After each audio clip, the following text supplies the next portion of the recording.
You are now listening to the Checkmate Arcade Podcast, episode 183, recorded on November 24th, 2013. Brought to you by Frigid Blast Studios in association with NoobReview.com.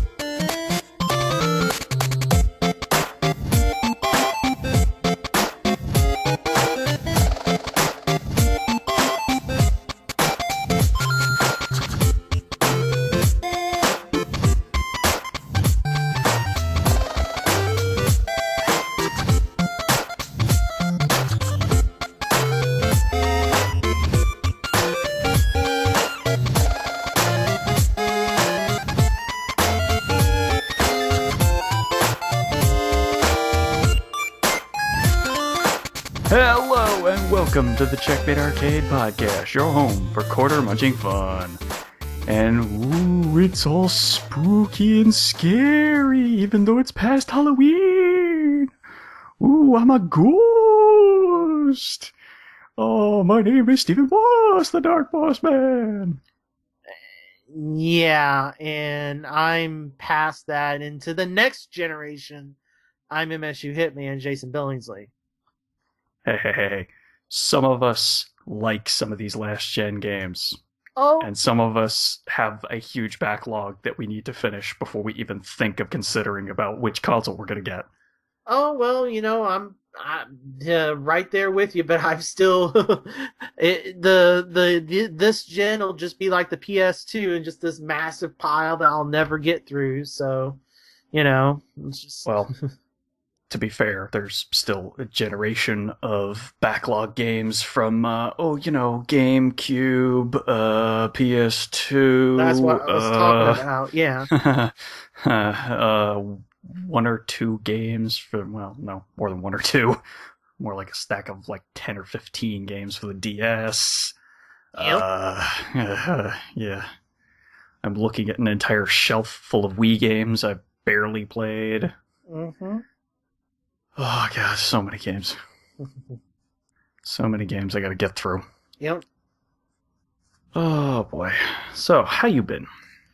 Doing all right. I mean, we've gotten through 2 next-gen launches, one that I'm actively participating in, and, just working both jobs, working one of them a lot more now because some things have changed. So, just... trying to find time to play. I mean, I just don't have that much time, although I ended up with more games this week than you did. But yeah, just trying to find time to play this new console I got. Yeah. Well, I've just been plugging away at like 1 or 2 games for the majority of my time, and then the rest has been spent here and there with the rest. Yeah, my Borderlands is fixed. Yay! Finally! Yes. Now we can all go on some 3-man raids and hopefully maybe take down some raid bosses. Yeah, I still need to play the dang DLCs. Well, just what's her name? Well, I mean mainly what's her name? Tiny Tina's. Yeah. Still Salt and Dragon's Keep. Yeah. Yeah. That's probably the best DLC, if not one of the best DLCs of the year. One of. Well, we'll get into that obviously once we do the Golden King Awards. I forgot wow, I don't know how I've spaced on the name of our awards. Yeah, you're really tired, so maybe we better get going. going. Maybe. Might be a good idea. Alright, let's get rolling with our favorite segment of the show, our Now Playing. Alright, my next-gen aficionado, what have you been playing? Well, let's just tease that. Let's leave that as a tease and leave that towards the end. Oh, I was not even expecting you to put it even in the middle. So, all right. Sure. So, I'll start on the 3DS. I played a few things there, a couple repeats, and then finally started something new. So, I played Fire Emblem. I didn't progress the story at all because I had gotten to 39 different street pass tags for that game, or spot pass, or whatever, where the people show up on your map and you can fight them or buy stuff from them. So I ended up just going around the map and finding all the low-level people and killing their parties to get, to get a little bit of bonus experience and then to really increase my renown. Because I'm still on chapter 19, 18, whatever it is on the story, but my renown for beating up all these people went up from like in the 600s to over 1,000. Yeah, that's another system they don't really discuss at all in any way. Yeah. It's the renown system, where you basically just play the story, you get a little bit of renown, but if you do spot pass battles, you get a lot more renown, and the renown allows you to get free items. Yes. Which is very helpful. Yeah, most definitely. So I've got everything up through the 1,000 rank. So, I think I'm just over 600. I think it's like 630 or 640 or something like that. Yeah, but see, here's the thing. So clearing off 39 spot passes takes about a couple hours. Oh, I don't doubt it. Between the actual fights and then like... Yeah, I wouldn't doubt it. That's a lot. Yeah, so that's all I did with that. Moving on to Phoenix Wright. Played a little bit more of that. I am at the... I'm on the second half of chapter 3. So okay. I think I'm in the day 2 investigation for chapter 3. Okay. All right. Yeah, you're rolling along. Yeah. So I haven't played it in a bit, but yeah, so about literally halfway through the game, so yeah. Still enjoying it? Yeah, still a great game. I mean, that it's other than my original save file with the first Ace Attorney where I was on the 4th case. But I'm fast going on my way to actually beating this one. Cool. Finally, so they're very good games. Yeah. They do get a little slow, but they're very good games. Yeah, and right now, I don't know if it's still going on, but as we record this, on iOS, the full, complete Ace Attorney trilogy is $5 on iOS right now. Wow. Like the actual app, it's all in-game purchase. So the app is always free, and then you buy the games as in-app purchases. But the in-app purchase for all 3 episodes together is normally $17. Right now, it's $5. That's pretty good. Yeah. So anybody with an Apple device, $5. Go, go, go. That's a good reason to want to play it on an iOS device, especially that cheap. Yeah. And then the one new game that I played on 3DS was this little thing called PokeMon Y. Oh, hey, yeah. I think I've heard something about this thing. Now, here's the only reason I even have it. Some people may have seen in our little break here that one day somebody at Walmart.com screwed up and put a bunch of stuff video game wise at $18. And that also extended to some super cheap PC monitors and TVs, but for our purposes, it made a lot of games $18. Yeah, which sucks that I didn't see anything about that until like 12 or 14 hours later. Right, because this broke in the middle of the night one night. Yeah. And I placed a bunch of orders, and I got a few of the games. Okay. I got Saints Row 4. Okay. Which system? 360. Okay. And then I... Just be prepared for the frame rate. I know, but I've got all the others on 360, so... Actually, right. I've got them. Right. I've got them all on PC as well. I haven't played them. And then from Humble Bundle, and then I got them, got them on PlayStation Plus, so... I have access to them everywhere, but... Yeah, no, I mean, I got it on 360. I know, frame rate. I know, but... So then I also got a game that I'm using as a Christmas present. I got a Diablo 3 on 360. That's a Christmas present for my cousin. Oh, cool.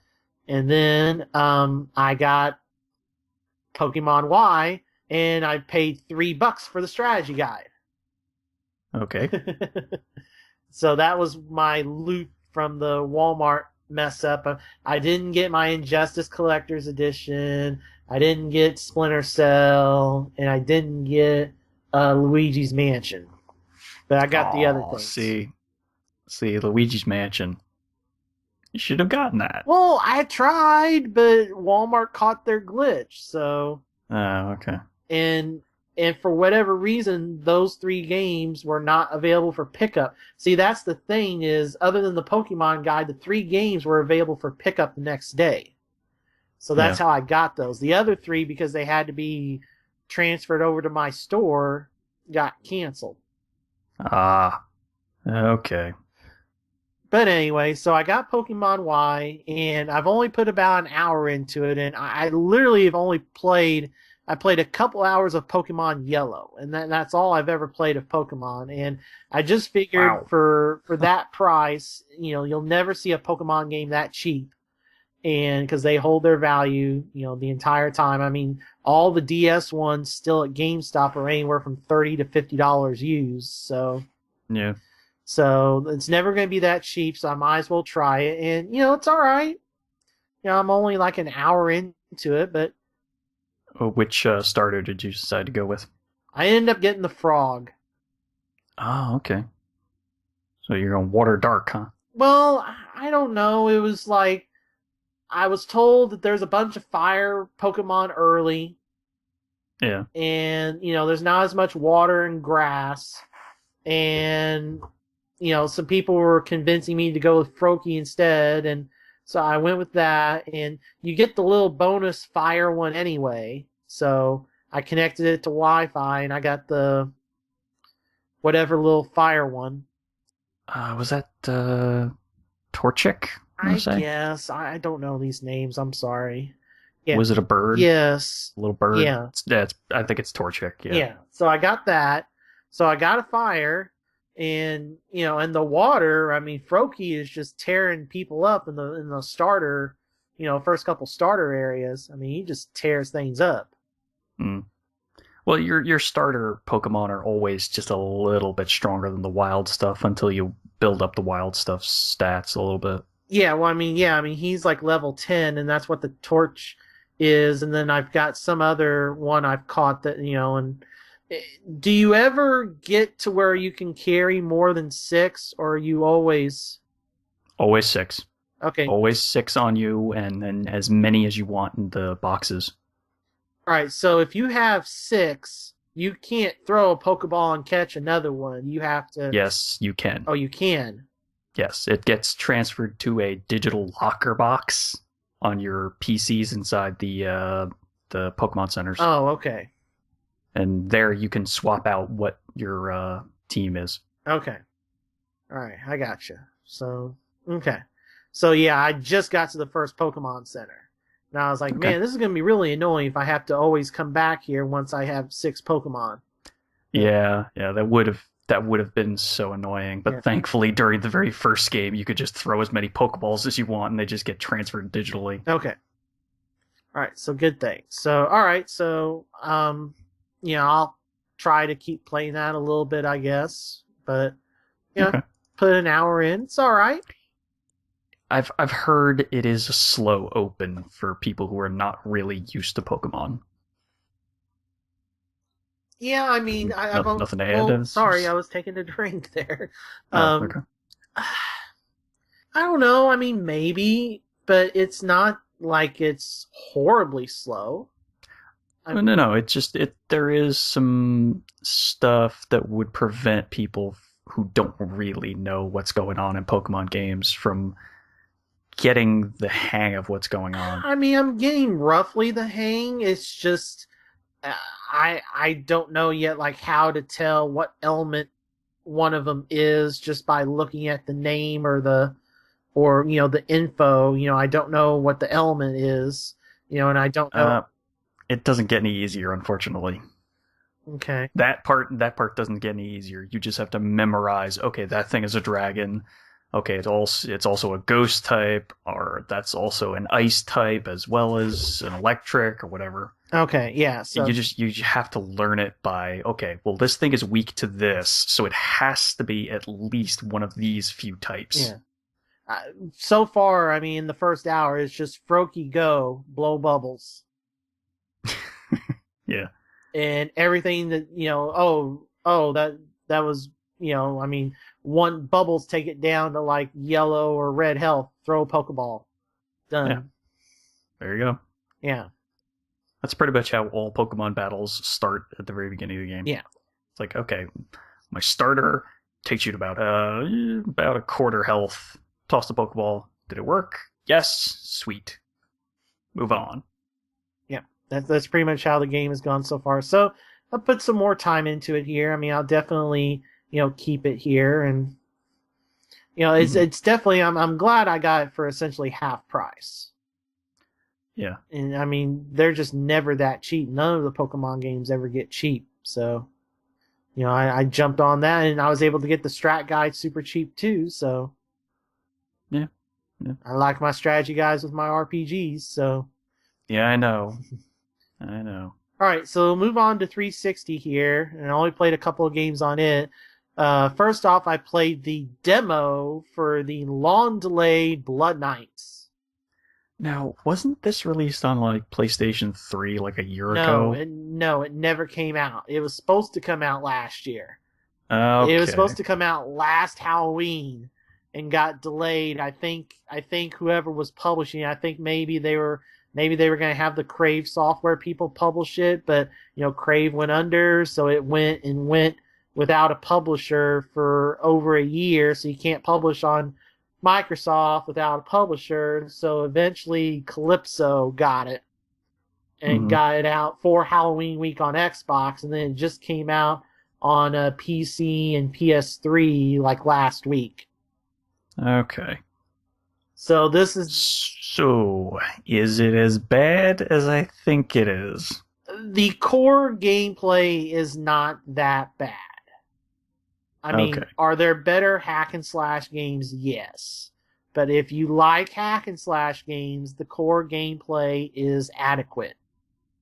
That's what you always want to hear in a game. It's adequate. It's fine.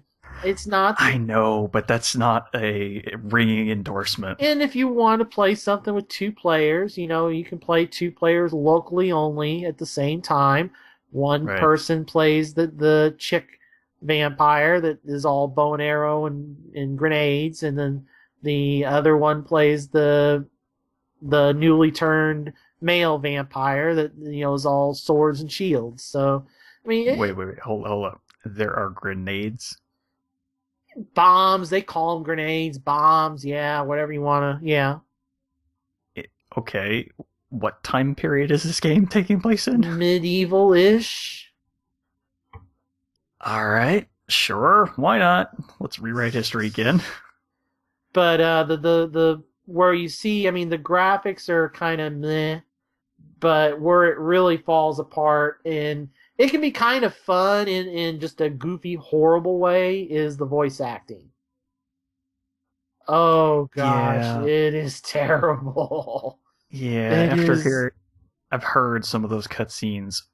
Oh, they're so bad. Oh, they're bad. They're so bad. I mean, if you like this style of game, if it goes on sale at some point, yeah, it's worth $5. If it's like one of those sales for that Realms of Ancient War game, which I wish I kind of gotten when it was $5 and I didn't. If it goes on sale for $5 at some point, go ahead and get it if you like this style game. It's okay. It's worth $5. It's sure as hell not worth 15. Yeah, I thought that was a bit of a money grab when they put it up for that price. Well, and I went to the leaderboards, and on the first week, it only sold 4,000 copies. Oh, jeez. If you go by the leaderboards, how many people are on the leaderboards? Yeah. Okay. So adequate. Wait for a sale. Yeah. The other game probably good advice. Yeah. The other game I got, which will be one of the last 360 retail games I buy, still waiting on South Park, is XCOM Enemy Within. Ooh. Okay. So, tell me, what's different? They've added 50 new maps. So I've yet to run into one of the maps from the previous game. Right. There, a bunch of those are also in the multiplayer, but the main thing is they have added another layer to um, a couple of extra layers to the campaign. So this is the enemy unknown campaign with all the extras. So it starts with the new resource. There's a new resource called Meld. And they're in these canisters that once you reveal them on the map, start counting down by turn. And once the countdown reaches 0, the canisters blow up. And you lose the chance to get that meld. Or Okay. if you accomplish all the tasks, even if you didn't discover the meld canister yet, you will still get it. Oh, okay. So, if there's one enemy left and the meld canister is way over there on its last turn, as long as you take out that enemy, you still get the meld. And the reason you want the meld is that it fuels the 2 new abilities for your party, which, of course, the 2 doctors on your team are competing over which to use. The first off, the female scientist, I forget her name, she wants to use the meld to basically bionically enhance all your soldiers. So you can spin the meld to give your guys, like, for example, you can give your sniper super legs so that they can leap up on top of buses and buildings on their own without needing the ladder, without needing the Archangel armor. Okay. You can put better eyes on your people, or they can have regenerating health, a second heart, with regenerating health and all this other crazy stuff. The other thing you can do, and this is kind of cool, to give some of your lower, like I'm about halfway or so through the campaign on both the original campaign on both 360 and PS3. I've since traded in my 360 disc, but I was playing it on PS3 as we discussed last episode. And the other thing that you can do, and this helps with your lower level people to give them something to do, is you can turn them into mech warriors. It's MEC, I forget, mechanical enhanced combatant, something like that. It's MEC. So you turn them into mechs. And if you've not seen a video of it, I mean, basically you turn them into a robot with a human heart and head. Like, you literally chop their arms and legs off, and so basically you have to decide whoever's going to be a mech soldier, they're forever going to be just a giant walking robot. There's no getting around it. So not exactly, hey, and the game does warn you. It's like, hey, maybe that Lieutenant Heavy or whatever you've had since the beginning of the game, that's not exactly the best one to make a mech.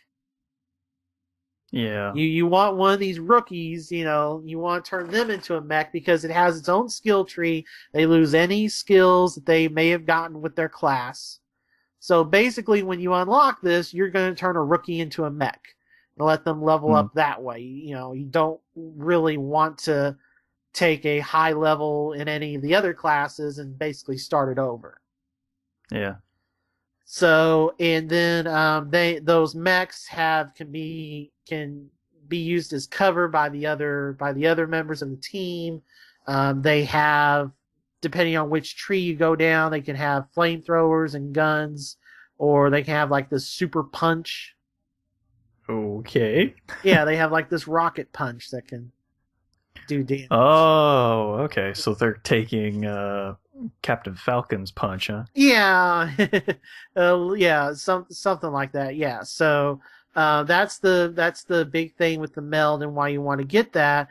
But later in the game, and I haven't triggered this yet because they don't show up till later in the game, or the harder difficulties, they show up earlier and earlier. But the other reason why it's called Enemy Within is that there's a new faction called Exalt.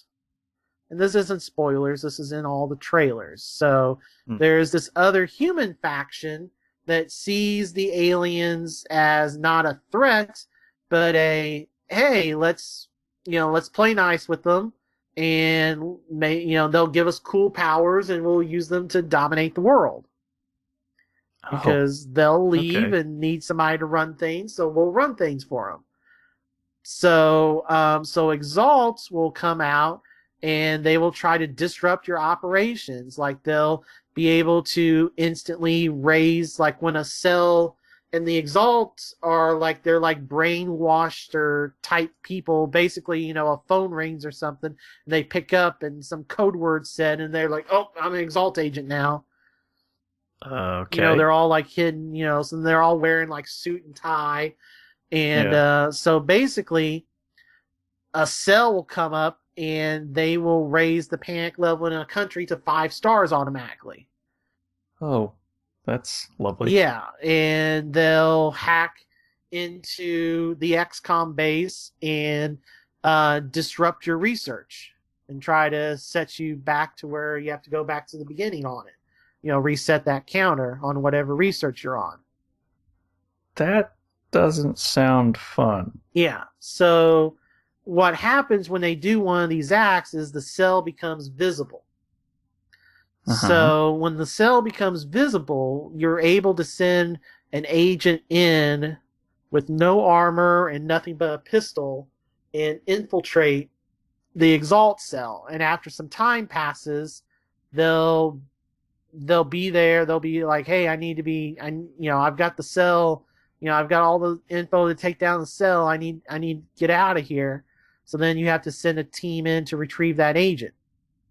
Hmm. And the Exalt have the same classes as your guys, and they have all the alien abilities. So, and their snipers are particularly lethal. And that's where it turns into kind of a wave-based combat. So, Hmm. like there'll be towers you have to hack, or there are different versions of the extraction mission. There's about 3 or 4 different versions of it. So if you're successful, you'll unlock a clue as to what country the Exalt's hidden base is in. Hmm. So to get rid of Exalt once and for all, you have to take out that base, but you have to find out where it's at. So Right. once you successfully complete 3 Exalt missions, you'll have enough clues to take a guess. That's the minimum amount of clues you need to take a guess as to what country, which of the 16 countries the Exalt HQ is in. Hmm. But you don't want to just randomly guess. You're going to want to wait or have a save and just like keep trying, retrying or whatever. Because if you guess a country and it's the wrong country, that country will automatically leave the council. Oh, jeez. That pissed off that you've accused them of this, and we're done. We're out.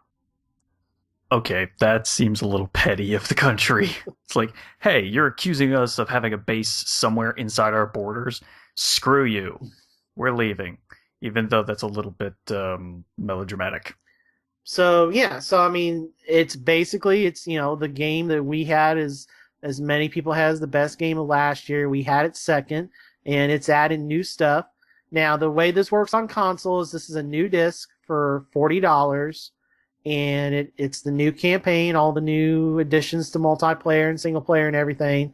It also has the DLC, the pre-order DLC, and then the one mission, the slingshot pack that was available for Enemy Unknown. Those are included, so it's a brand new disc for $40. On PC, it is much like the Civilization add-ons, for Firax's previous games. It just installs on top of Enemy Unknown. And basically, when you start multiplayer or start a new campaign, it's like, do you want Enemy Unknown or Enemy Within? Yeah. But because of download limits and this and that on the previous gen, for a console, it has to be a whole new game. So it's a whole new achievement list and everything. Okay. Different save files and all that. Alrighty. But the best thing about it is the new maps, just for the sheer fact, you just do not run into repeats.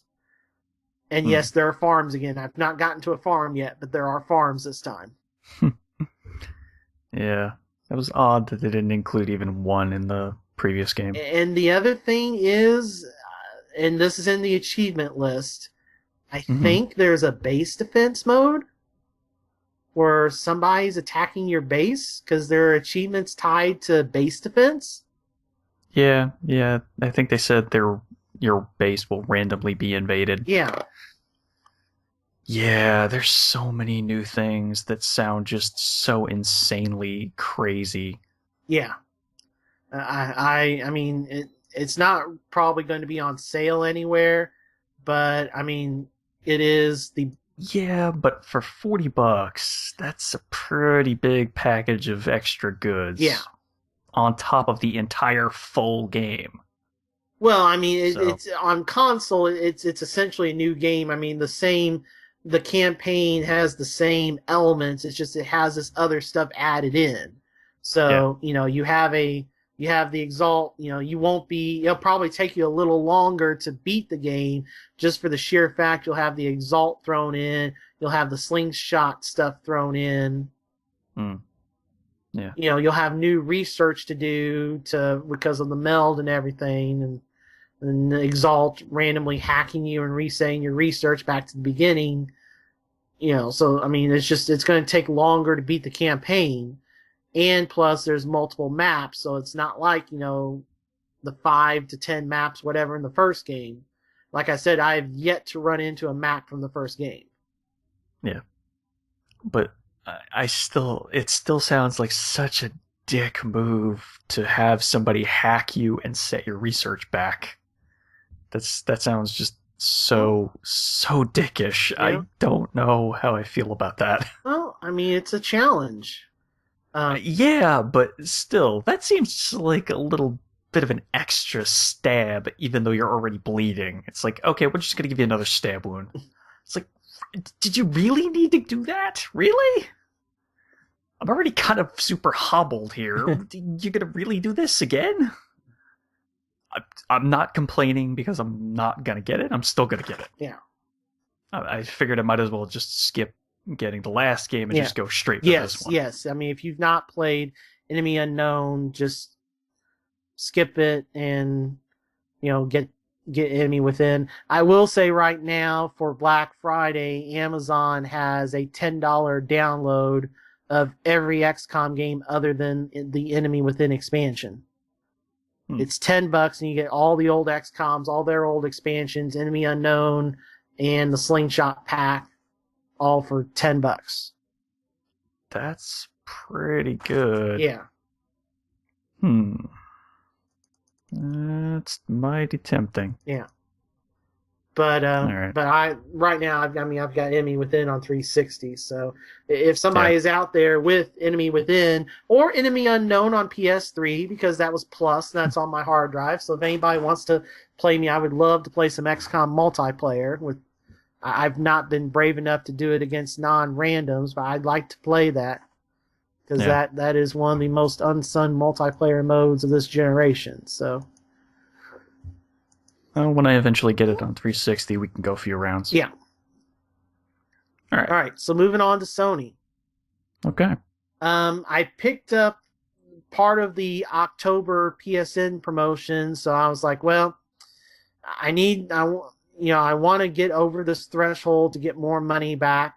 So let's go ahead and buy the Harley Quinn DLC for Arkham City. I'm going to trade in my Arkham City Game of the Year that won't read my save file and just pick up a vanilla Arkham City. And let's go. Let's patch and update. Let's go. So I played the Harley Quinn DLC for Arkham City and then also completed all but 2 side tasks in Arkham City. And what did you think? The Harley Quinn is like, there was a lot of build up for that, and it's just kind of, it doesn't really solve anything. It doesn't really progress anything. It just kind of like ends, and Batman just goes off, and Gordon's like, is he okay? Robin's, oh yeah, he's great. He's just fine, and it's kind of like, even though on the inside he's like, this is not going to end well. Yeah. Yeah, I don't know. It just kind of felt flat. There Yeah, really wasn't much there. yeah, I mean, it was cool controlling Robin, but not cool enough that it needed to be there. yeah. It's just Especially not for $10. yeah, which is why I had to pay for it to get it. So, okay, and now lesson learned because I will never get a Game of the Year edition on Batman because it's just Yeah. going to end up I'll have a save file it won't read. So, because I did get Arkham Origins on PS3 because it had the extra, Nightfall pack or whatever, and I played all the others on PS3, so I just kept it going. So I've also played Arkham Origins. I played that about 2 hours. I got to the Deathstroke fight, died about 10, 12 times, and then put the game down. Haven't touched it since. Wow. 10 times. Yeah, at least. That's a little rough. Yeah. Yeah, I just am not like the most I got him down was halfway on health, and that was like once. Like I've gotten him a quarter of the way down a bunch, but yeah, I suck at that fight. Well, that's unfortunate. Yeah, so I need to watch a video of him being beat to try to get this. Well, down, hey, conveniently, there's a quick look from Giant Bomb that shows just that section. Oh, okay. I didn't know that was the section they did. So all right. Yeah, it's a little bit before that section and just a tiny little bit after that. Well, but do they show beating him? Yeah. Okay. Oh yeah. All right. Then I need to watch that then. Hmm. So that's all I've played on PS3. So of course, at midnight, going into November 15th, 2014, I picked up my PlayStation 4. Okay, well. And I am now without Skyrim Collector's Edition on 360. Okay. Do you have any way to play Skyrim? Yes, I was given a download code. Oh, okay. So I have one of the download codes from the holiday bundle. So it's on my hard drive. Okay. Yeah. Okay. The disc was just extra, and I never put together the dragon statue because I didn't have anywhere to put it. Yeah. So I have, I was able to sell the complete collector's edition for $105 on Amazon. Oh wow. Well, semi-complete. I mean, I didn't have the outer box, but Right. I had all the contents. I still had the art book, still had the original game box with both discs. The dragon statue sealed. Mm-hmm. So yeah, Okay. so I sold that. That paid off. I ended up paying half of my that, and then $100 down to for the pre-order back in June, and then Christmas present was the other half. So Okay. So what do you think of the console? I love it. I absolutely love it. The controller feels just great. I love the way the sticks feel. They kept the analog sticks, right next to each other. They don't do the diagonal that the Xbox does, and that's fine. That kind of distinguishes them. Just the controller just feels so great, and it's just like a DualShock 3 versus the DualShock 4. It's no contest. The touchpad is pretty cool. Let's toss one out and a reflectful thought on the death of the start button. There is no start. That's weird. Yeah. That's weird. At least PlayStation, the button is labeled options. So it's like, okay, that kind of functions as the same thing. Yeah. But on Xbox, it's just these weird, on the Xbox One, it's just these weird symbols that you're like, oh, which button is that? But the touchpad is pretty cool. I mean, the sports games is just an awesome, huge button for timeout. It's like you should never miss. That's odd. It's like that's the timeout button. Yeah, but I've heard that the button to use to change the plays or whatever it was, that's like the options button or the other the other one? Well, no, I mean, on NBA, like if you don't press it, if you just move your finger on it, that'll select plays, Yeah. to run. And then on Okay. Madden, if you select a receiver and then flick the touchpad, they'll send them in motion. Hmm. Okay. But yeah, you just have to be careful on a sports game not to press that because that's timeout. But yeah, I mean, I did a little bit of the streaming. My computer, the reason this episode was a little bit late, my computer, I had all three of my four case fans all fail. So this thing sounded like a jet engine, literally. Yeah, that's crazy. I've never had a fan fail. Yeah. So that's nuts. Yeah, I had three. So I had to go get some case fans, and the guy who built the computer for me fixed it up, and I just got this back last night.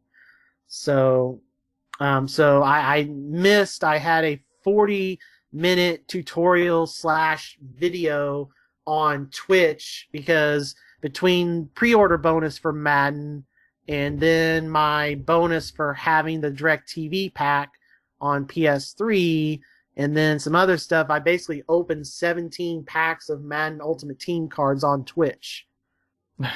Yeah.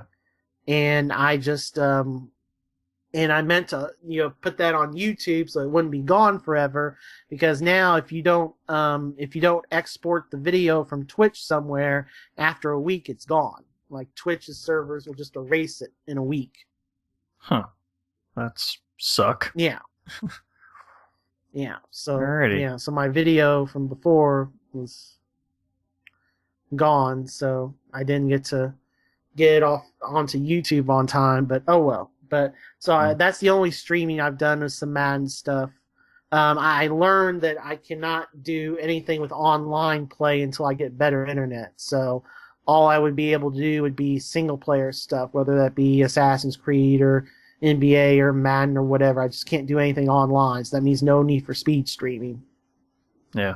And so the streaming just works really well. And I wish I had better internet and eventually get the camera, which is becoming hard to find because it's kind of crazy what you can do with the camera. So it's been discovered that if you use the Playroom and share when you're playing the Playroom, it just basically shows your living room.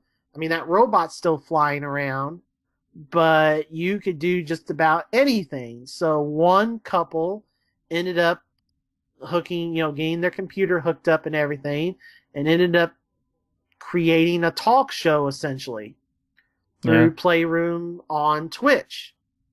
And got and Sony saw it and called in. Shuhei Yoshida and Adam Boyes both called in. Patrick Klepek called in. And on Thursday night, I was like, wow, look how awesome this is. This is such a look, stuff that even Sony didn't think about. This is just so great. To be fair, that's not really that hard to do, though. All you really need is webcam. Well, right, which is what the PlayStation 4 camera serves as. Essentially, yeah. Essentially. Yeah. But then all the freaks got a hold of it and basically have turned it into Uno 2.0. Yeah. Yeah, that's some of the stories that I've heard. Yeah, Kotaku's been on top of it. Yeah, it's just, there's been some crazy people on there, and they get banned, but now Twitch and Sony have this huge headache on their hands for this not to get out of control and be Uno 2.0. Well, good luck to them. Yeah. Because I don't know how easy that's going to be. And I mean, there's some quirks, like I've had to order a new, at least my Sony headset will work once my $7 PS4 chat cable comes in from Amazon. I had to order a cable.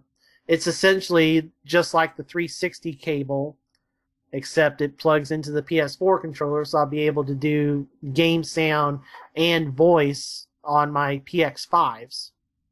So I don't have to buy new headsets. So that's awesome. Yeah, it's, unlike Microsoft.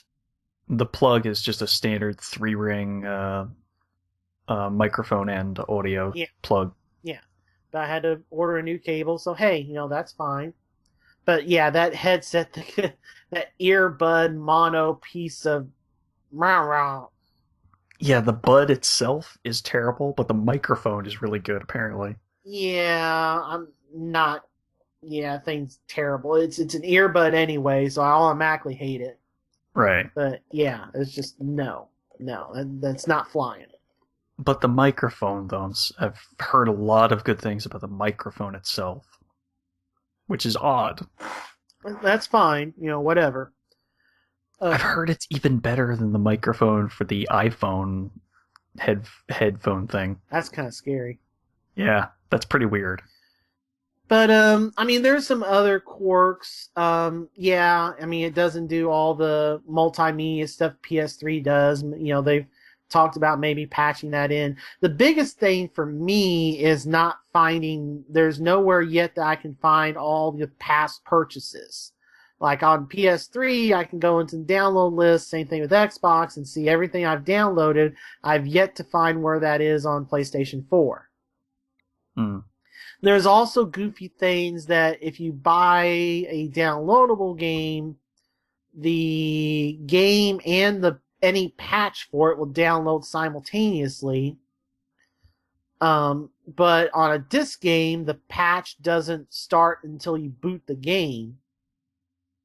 Huh. And anything you download, like on PlayStation, you used to be able to, you could, queue up a bunch of downloads, you could pause or whatever, and I mean, they would download in sequential order. It's like, oh, well, you've added 6 things to download, so it's going to download the first thing, then the second, then the third, etc. But now on PS4, just everything you tell it downloads at once.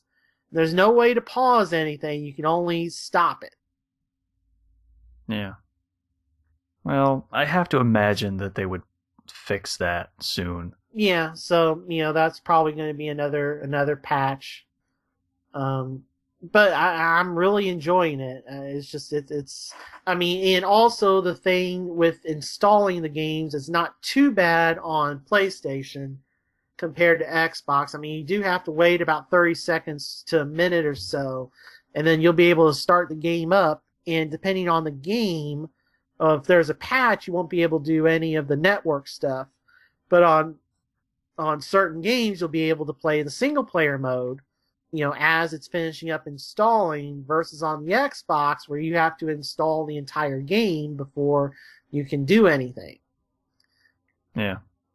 Now, the other thing is, of course, online you can't do if there's a patch. If there's a patch, you can't do online until that's done. So on something like a Killzone or a Battlefield, you can do the single player campaign. On NBA 2K14, which needs a 2 gig patch when you first boot it up. 2 gigs? 2 gigs, yes. Welcome to the days of patches being astronomically large. Like, all the day one patches for all these games were several hundred megabytes, and then the 2K one was 2 gigs. That's insane. Okay, what were they patching? The entire game into the game? Well, remember, I mean, all these games, the smallest disc game out there right now. Now, I don't know about Zoo Tycoon because that disc is exclusive to Walmart.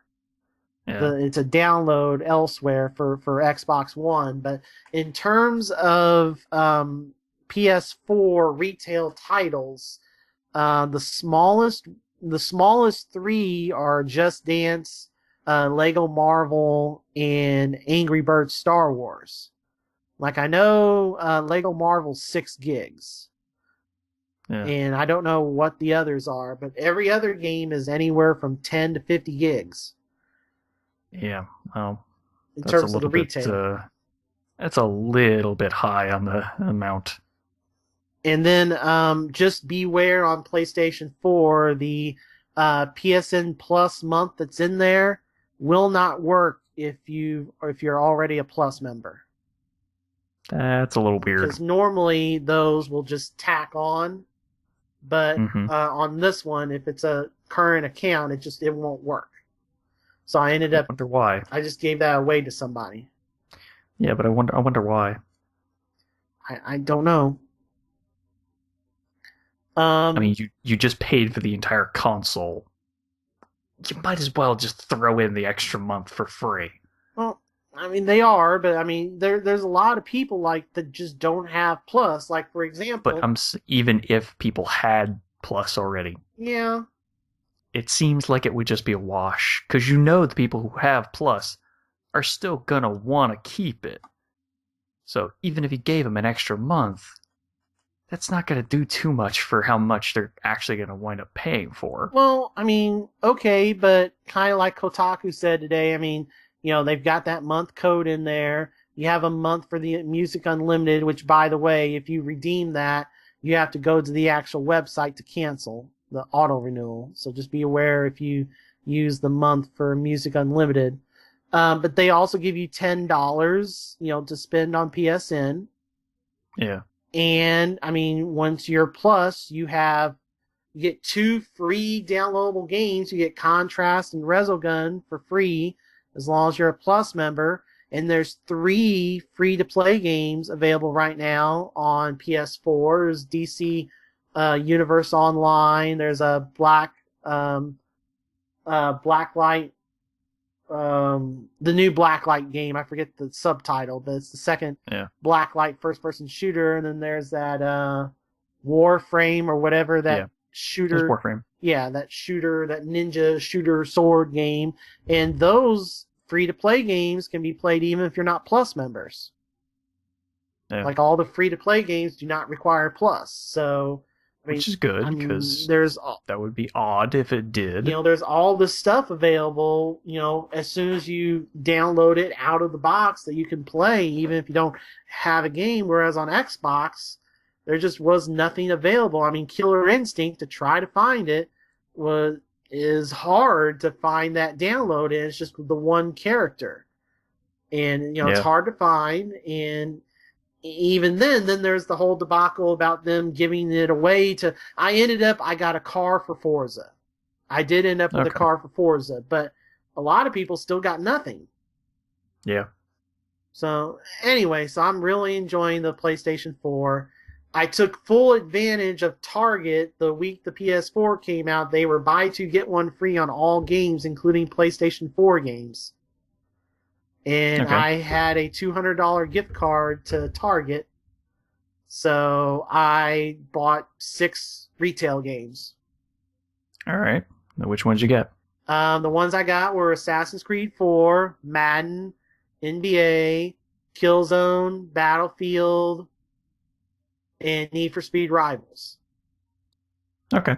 So pretty much what I would consider 6 of the best ones at launch. I mean, Injustice is a really good retail game, but I might eventually get down 360, the Ultimate Edition, But, outside of that, I think I got pretty much the best retail games for the system.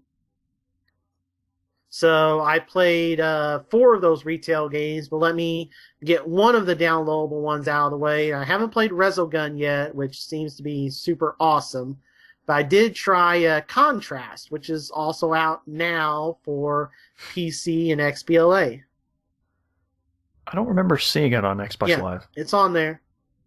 It just came out like this week, but it's on 360. It's an XBLA game. All right, I'll have to go look again. But this is a 3D platformer set in like the 1920s, 30s universe. And the reason it's called Contrast is because you have to utilize light and shadow in the levels to traverse them. So your character is the imaginary friend of this girl who has a mom who's who sings at a burlesque parlor, and then has kind of a deadbeat dad that's always trying to scam his way into money for his family.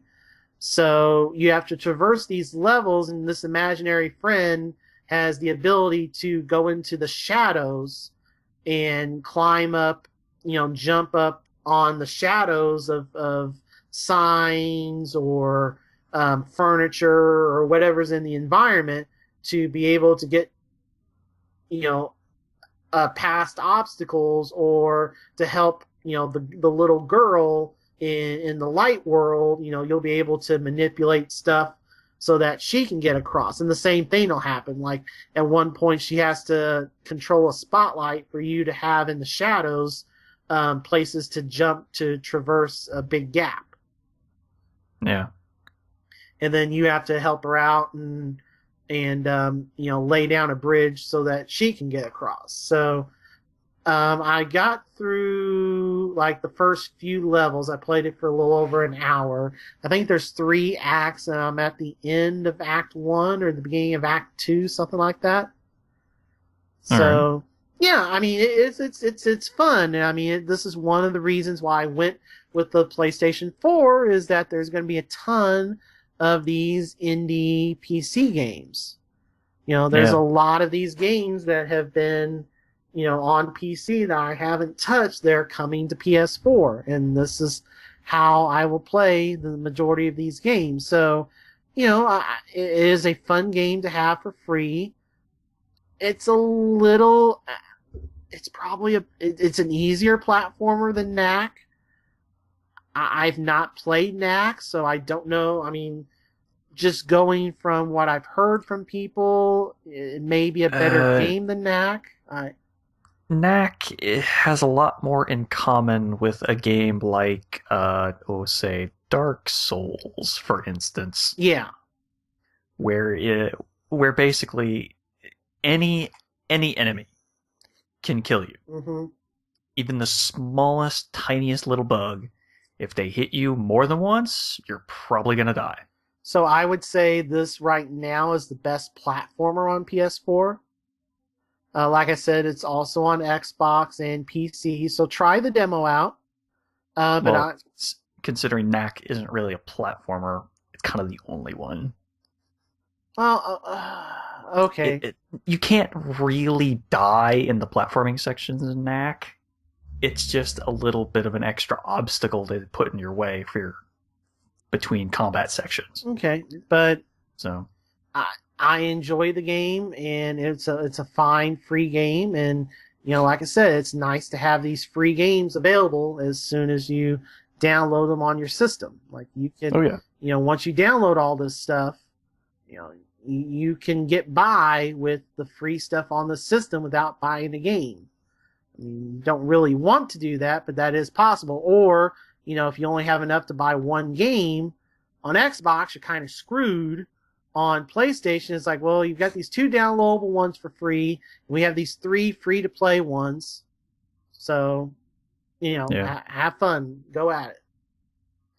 But in terms of the retail, I did play 4 of my 6 retail games for various lengths. I mentioned Madden, so all I've really gotten to do in Madden is fool around with Ultimate Team some, made a couple videos, transferred my PS3 team to my PS4, and played a couple of games against the AI in Ultimate Team. The thing with Madden is graphically, it's not a huge jump. I mean, the crowd is a little better drawn. They produce more volume. You know, the crowd cheers. The cheers are a lot louder when you're the home team doing well, or they actually boo you out of the building if you're the home team and you stink. So that's better. But the actual gameplay is where Madden has the biggest jump of any of the sports games between current and next gen. Okay. The amount of work that the Madden team put into the AI of the offensive and defensive lines is probably creates the best line play of the series since its PS2 glory days. Like if your linemen are good enough when you do a screen pass, they will block their dude, knock them down, and then they will go and run to knock the next dudes down. Whereas on PS3 or 360, yeah, they might block that first guy, but then they just stop and you're on your own. And also, there's an actual pocket that your quarterback is in. And I mean, it just plays so well. The running game is the best it's been since the PS2 days. You can actually rush the passer. I mean, it was a very big rarity to get sacks in current gen Madden 25. Now, if your guys are good enough and you control them properly, you can get sacks. There is pressure. The line play is just so much better. The AI on the pass defenders, all your those are the corners and the safeties. Their AI is a lot better. I remember one game when I was playing one of the Ultimate Team modes on All Pro, I threw 4 interceptions because the linebackers are smart enough to jump routes that normally I could just throw to the running back, but the linebackers were smart enough to break their coverage and jump the routes and get, like, I lost a game 14-10 with 2 of my interceptions returned for touchdowns, and that was the only points the AI had. So the actual gameplay is just so much better. If you get Madden, I would highly recommend playing it on the next gen. Now, you're just not going to be wowed by the graphics. You just have to be aware of that, but the actual gameplay is better. Then we get to NBA 2K14, and and then you see what can happen with the graphics. Okay. Because they are just spectacular. I mean, probably the game that shows off the graphics the most, I'd say Forza and NBA on Xbox One, and probably Killzone and NBA on PS4 are the biggest graphical powerhouses. I mean, it's a running joke about how, oh, well, you know, you can pass by and not know if it's a real game or the, you know, if it's real or if it's the video game. You're starting to hit that valley legitimately on the next gen NBA. And then, so the gameplay isn't changed too much, but what they've done between current gen and next gen is the single player LeBron story mode has been taken out and replaced with the My GM, which is essentially trying to take some of the scripted events from My Player and put them into an association mode where you pick which team you're the general manager of, and you have an owner who's, you know, you have to please the owner or lose your job, and then eventually if you do well enough and you play long enough, you can actually buy a team and be the owner GM of your own team. Here's the problem, because the My Player and the My GM, there's also a mode where you can go on the hard courts and just play pickup games with people, with their My Players against each other. All of these modes require an internet connection because the currency you earn to upgrade your GM or to upgrade your My Player to prevent farming, you know, and exploits. So every time you play one of those modes, you earn VC, virtual currency, coins, whatever.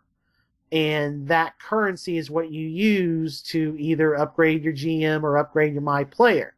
So because all these modes are tied in through that, if you try to play NBA 2K14 offline, all you can do are single game exhibitions. That's it. None of the other modes are available. Or let's say 2K's infamously rocky servers go down. Oh, well, you can't do anything other than an exhibition game. Yeah, that seems a little nearsighted. Yeah. So hopefully next year they throw in a single player association mode. Just beware if somebody you know is all about, I want to get that next gen basketball. Look how great it looks. Because NBA Live is pretty bad. Like if you, like IGN did like 15 minutes of gameplay with that, and you see that next to 2K, and it's not even close. It looks like NBA Live like 07 trying to go up against 2K. I mean, it's just absolutely horrible. Wow. I mean, it's Huh. just not even in the same ballpark. But if you have a friend, but they don't have internet, you just have to warn them, hey man, you got to get NBA Live. You don't have internet, 2K is not going to work. Hmm. Yeah. So just be aware of that. Okay. Another thing to be aware of is save often in Need for Speed Rivals. How much racer points did you lose?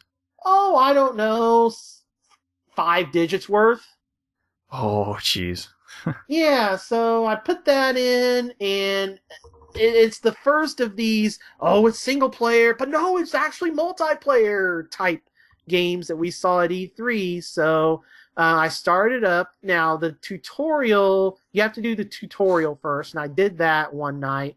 And then the next night, I started up the actual game, and Dark Tower and Rhino Zeebs were both on my friends list, both CAGs. But I Hmm. guess Dark Tower's game was full, so it put me in Rhino's game. And, you'll have about up to 6 people in the game, and then the rest of the racers, and stuff are all populated by AI. But there's 6 real people in there as well. And no matter if you're the cop or the racer, you don't bank, even though the cops cannot lose points, you don't bank them and save them until you go to a command center. I played as a cop the whole time. And the Yeah. whole thing with the racer is that you can build up heat and get to a certain point, in multiplier. But if you get busted before you get to your hideout, then you lose the points. But as a cop, you don't lose the points, but you don't bank them, and the game doesn't save until you go into either the command center as a cop or the hideout as a racer. Hmm. Slight problem. Let's say the game just crashes back to the desktop. Oh, you lost all your progress.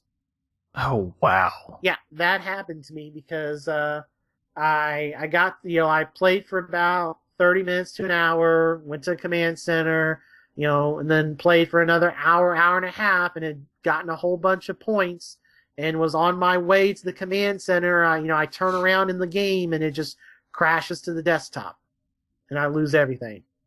I, That I I sucks. booted the game. I Wow. booted the game back up, and it was all gone. So Man, that really, really sucks. yeah, haven't played it since. But I don't know why they didn't think to maybe do an autosave just in case well, something like that happens. yeah, Maybe?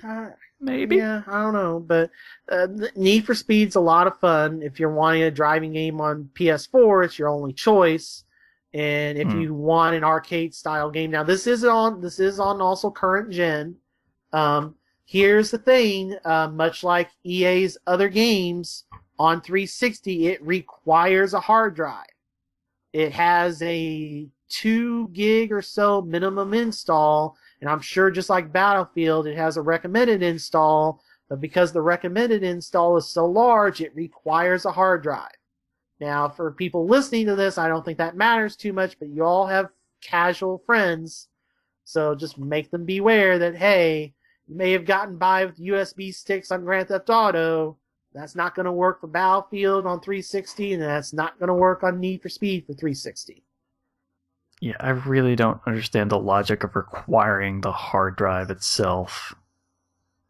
I really Yeah, we don't. got into this off air, and I guess they can just say that, oh, well, data's read off the hard drive faster than it reads off USB sticks, so da da da da da da da. Yeah, not enough that it matters that much. But I don't know. The core gameplay is fun when it doesn't crash. I can imagine. Yeah. So I mean, this is a pretty fun Need for Speed game. It's if you don't have friends that have this, you need to have friends that have this. You need to play it online to get the most enjoyment out of it. If you're just playing this offline, it's not going to be that great. I mean, you'll have AI racers everywhere and you'll be able to play it, but half the fun of this game is playing it with other humans. So Yeah. just beware of that. All right, so Okay. the final game that I played is I finally started up Assassin's Creed 4. I'm on sequence 3 right now. I Okay. literally just got the ship. Right. I just got the ship and recruited a bunch of pirates, so I'm in the middle of sequence 3. Okay, all right. See, I think I know where you are now. So, I mean, it's been a lot of fun. It has been kind of interesting to see how the story goes. I've not seen very much of the current era stuff other than the brief introduction after you know. Well, at any time you can just quit. Yeah. And go to the main current world. Right. But none of the missions or anything there have popped up yet. I've walked around and I found 5 of the little post-it notes that are around. I think there's like 20 of them. Mm-hmm. You know, the ranting kind of notes. So I found like 5 of those just walking around. Okay. The main, you know, floor there, the main office floor there. I guess I could go down to the lobby and I just haven't gone down to the lobby to go around that yet. But I've not spent too much time. I just looked around once. I accidentally found one of the notes. I was like, oh, there's actual notes to find. Okay, so I looked around for a bit, found like 5, and then, oh, well, okay, it's not letting me do, you know, I've not hit the point to do any of this, you know, because eventually, you know, you have quests to do in that part, you know, in the current time. So, yeah, none of that's come up yet, so I haven't messed around with that much. But yeah, I mean, I'm having some fun with Assassin's Creed. It's Assassin's Creed. It runs a lot better now on PS4. Imagine it would. Excuse me. It's I think it's got the 1080p patch, so it's 1080p now. Yeah. It looks pretty good. I mean, it's not the greatest looking game. I mean, it is tied somewhat to current gen, but it looks pretty good. It's, you know, it's the best looking Assassin's Creed game, and it runs well. It hasn't crashed, hasn't locked up. Better than what I can say for EA's efforts. Yeah, it's kind of funny that it locked up during the E3 presentation, though. Yeah. But yeah, so I'm really enjoying my PS4, and I don't know when I'm going to get, because need to beat Last of Us, and you know, I've got Beyond and Batman. You know, yeah. Oh gosh, there's just so much stuff. So many games, yeah. And then, all right, so I'm done. So what have you been playing? Oh, okay. I guess we'll hit some repeats first. So I've been playing a little bit more of Fire Emblem Awakening. Apparently after I hit chapter, I want to say 20 and finished that, it unlocked 2 more paralogs, so I finished off those. And I recruited the people that it gave me from those. And then I went, and I'm right before I start the next arc in the game, which starts at chapter 21. So I'm right at the edge of getting, I think, to the final arc. Yeah, I think it's like 25. I think that is. Yeah, I think it's. Oh, really? Oh, wow. I'm really, really close then. I think it's. Okay. I think it's 25 chapters, or maybe a couple extra. I think there's 25 numbered ones, if I remember right. Okay. I'm getting pretty close to the end, though. Yeah. All right, then. I'll just start that one up pretty soon. All right, and the other 3DS game that I was playing was an eShop purchase because I got impatient and I wanted a little bit more puzzle action going. So I went and spent $10 and finally got myself Picross E3. I know the name is a little ironic, but bear with me here. Because, of course, it's the 3rd eShop version of Picross. So they couldn't really have named it much else. Even though it's really funny that it's E3. But, yeah. Alright, so the big draw for Picross E3 is the new Mega Picross puzzles. The best way to explain this. Mega Picross numbers, which are unique in that they are outlined numbers that span 2 rows instead of 1 row, like a normal Picross number. So that could mean a number could wind up creating an odd pattern throughout the entire 2 rows. So there could be spaces, but all the blocks have to be touching for that to be a Mega Picross number. I don't like Mega Picross. I really don't. It's not fun. Just as free mode for me is not fun, Mega Picross holds very little fun for me. So I'm not liking it. It wasn't a very good addition. I'd rather have had more Micross puzzles from Picross E2 to do rather than the new mode that they came up with. So, yeah, that mode kind of a bust.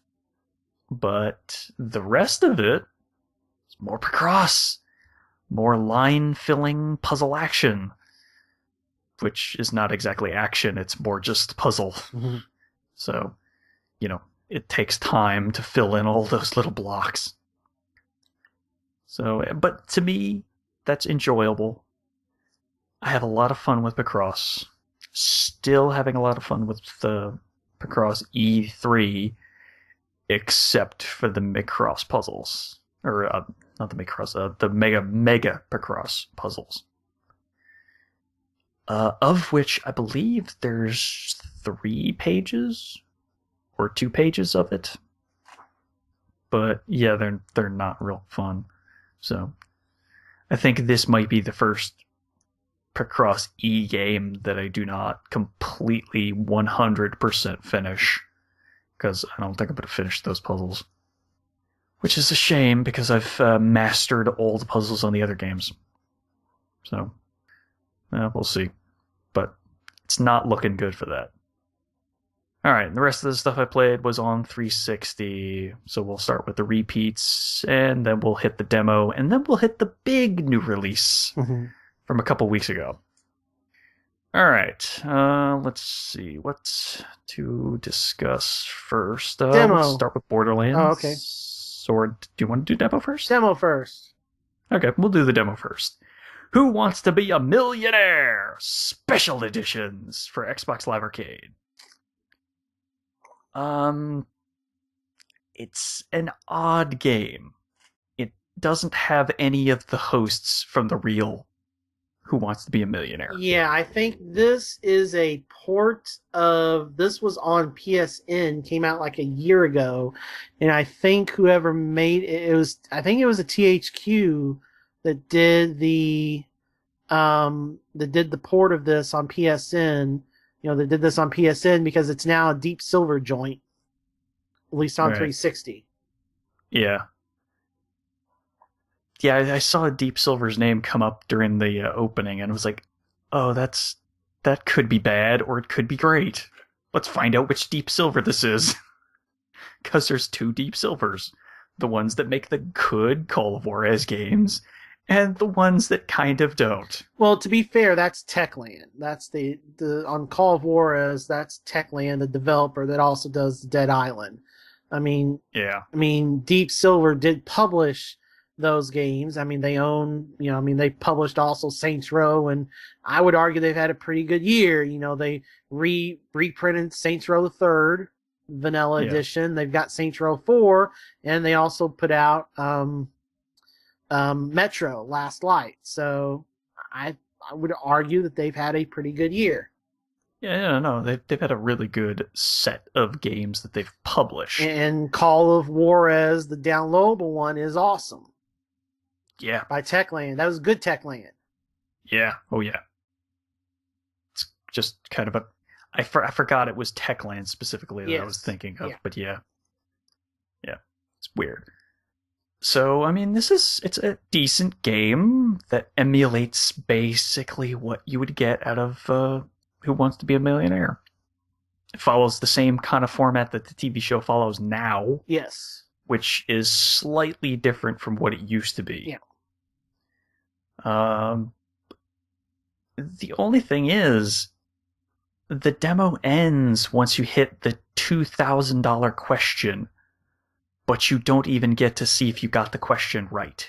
Oh, well, just end it after the $1,000 question, and here's the $2,000 question, and end it there.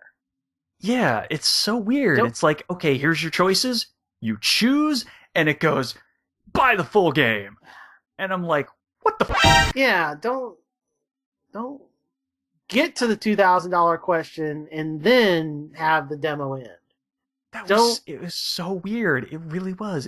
It didn't make any sense. I went and played through that demo again just to see if it was something that was timed. I was like, well, maybe I took a little too much time on some of the questions. But no matter how fast you are with those opener questions, that's the point where the demo ends. Yeah. Which didn't make any sense. I was flabbergasted that they could end the demo right there. Unfortunately, the death knell for me not wanting to get this game was the fact that during the demo, I saw multiple questions repeat on my second playthrough. Oh. Multiple. Which was unfortunate. And it already has like I forget how much money, it's like $3 to $5 DLC of nothing but movie questions. Yeah. I saw that. Yeah. I mean, the base game was a good mix of general questions. So it wasn't themed specifically. I hope, for the love of God, that Sony revives the Buzz franchise, because now you have wireless controllers. You don't need to do a buzzer. They have touchpads. That is your buzzer. The lights on every controller would light a different color.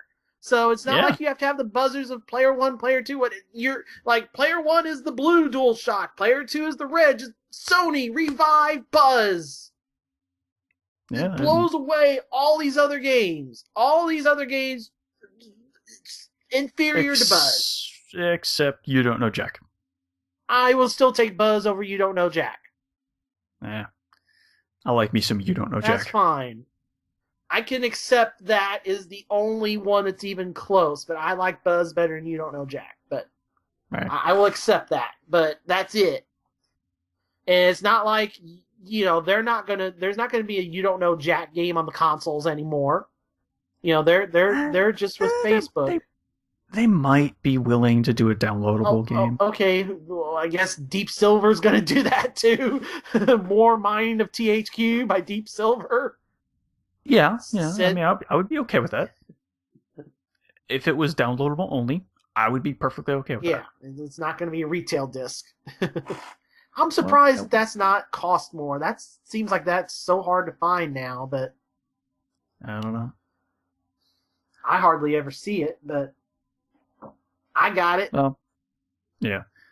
So after being slightly disappointed by that, I was like, well... yeah, I don't think I want to buy this. Even if it is $10. So, Billy did it. Yeah. Unfortunate. Alright, the only other XBLA game that I played was some Minecraft. I started up a brand new world because of a update that happened. I don't know what was new about this update, because I think all the stuff that it listed was the same. But, yeah, I don't know. I went and looked, but I couldn't find anything that stood out specifically that was brand new. But I was like, it's been too long. We'll start a new world again. So I generated a brand new world and was running around. And I found, surprisingly, there was a lot more villages in this world that I created than previous worlds, which was odd. Normally, there's only like one, maybe 2 villages. I found 3 already. And I haven't even explored half the map. So that's pretty crazy. But yeah, other than that, still Minecraft. Creepers still piss me off to no end. It's exploding behind me. It's so infuriating. You're looking one direction. You're looking at like a skeleton who's coming towards you trying to snipe you, or a zombie that's about to engage with fisticuffs with you. And then in the back of your hearing range, you hear a tss, and then you're done because you were a little too close to that creeper who snuck up on you. That's the one thing that makes me unhappy. Mm-hmm. But Usually I could deal with it because most of the time I'm exploring during the day, and creepers don't quite get the drop on you like they do during the night. So, still having a lot of fun with that. And I've got a wolf following me around in my new world already. Such a cute puppy. No? Alright, No. whatever. Anyway, moving on. Let's see. Played some more Borderlands 2 as well. Yep. The game. Yeah, they had the last of the 2 days, I want to say, of the last couple days of the 100K loot giveaway thing that I was in. So I was like, yeah, keep going with that. Finished up those, and they finished pretty strong with the final boss character to have you beat, which was, of course, Badassosaurus Rex. That's a strong finish. Yeah. So, had some fun playing that.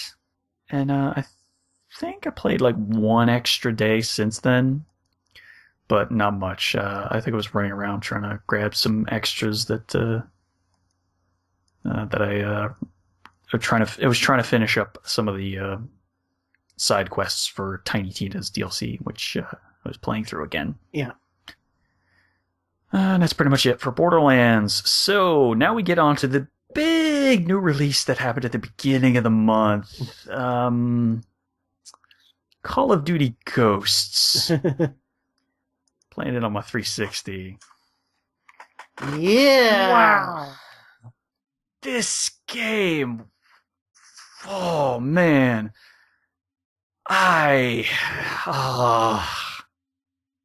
don't even know where to start. Should we start with single player? Should we start with multiplayer? Should we start with Extinction? Should we start with squad mode? Because there's so many different modes. Let's get the single player out of the way. Okay, the campaign is crap. It is the worst campaign I've ever played for a Call of Duty game. Ever. And here's the hilarious thing about that. So whoever reviewed it for IGN, it was like one of their PC guys, and he's given it the highest score anybody's given it. He gave it like an 8.5. The very next episode of Podcast Unlocked with the core 360 team on IGN, the episode is titled Call of Duty. Yes, Doody, and all they do is rip on it, saying it's the worst Call of Duty ever. Yet the official IGN review, granted by a different person on the PC team, gives it an 8.5, and that is the best review of it, I think, still on Metacritic. Well, to be fair, like I mentioned just a few moments ago, the campaign's only one piece out of the entire puzzle, which is this entire game. But wow, the story is just so bad. I mean, it is terrible. I didn't enjoy Black Ops 2 story that much, but it was still okay. This campaign is just shit. It gives you no context for anything you're doing. It barely justifies how you're using some of the items you're using. Like a remote sniper, they set it up like a moment before you even do anything else in that section of the level. But you would completely forget about it if you weren't watching that opening little mini cutscene that shows it off and shows, okay, here's what it is, here's your zoom in, zoom out, okay. Now we're going to take away control and we're going to load it, and then we're going to have you do something completely separate. It's a roller coaster ride that isn't really very good because it doesn't know what it's doing next. It tries to build tension, but it falls flat on its face completely.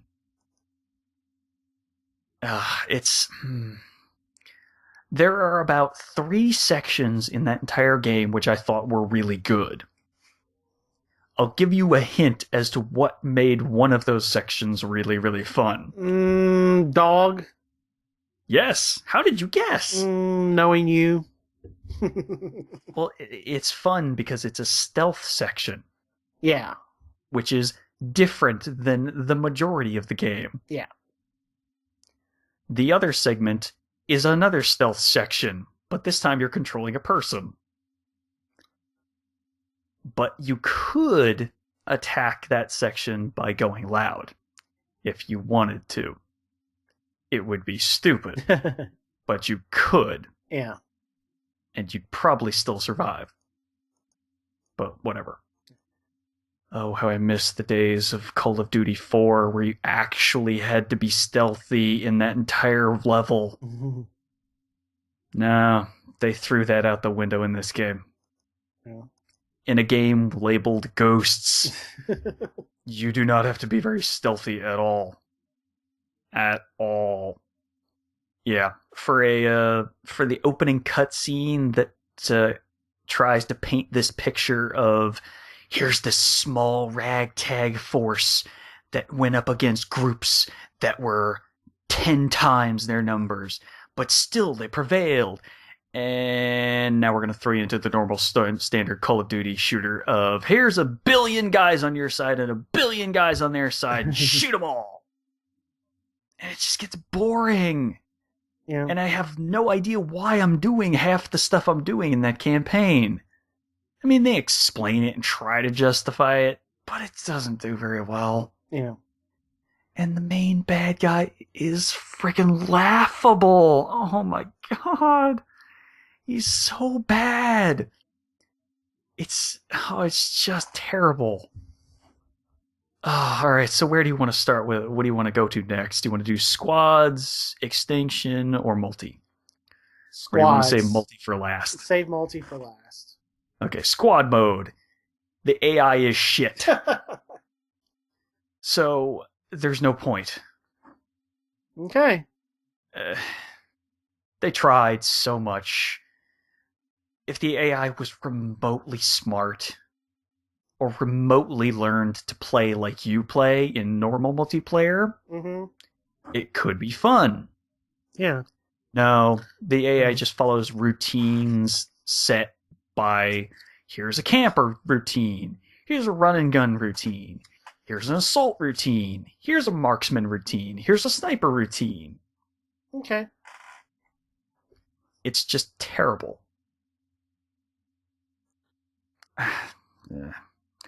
There is, however, one mode that is separate that I still want to try, but it would require me having 4 people in the group at the same time. It's basically a wave-based survival.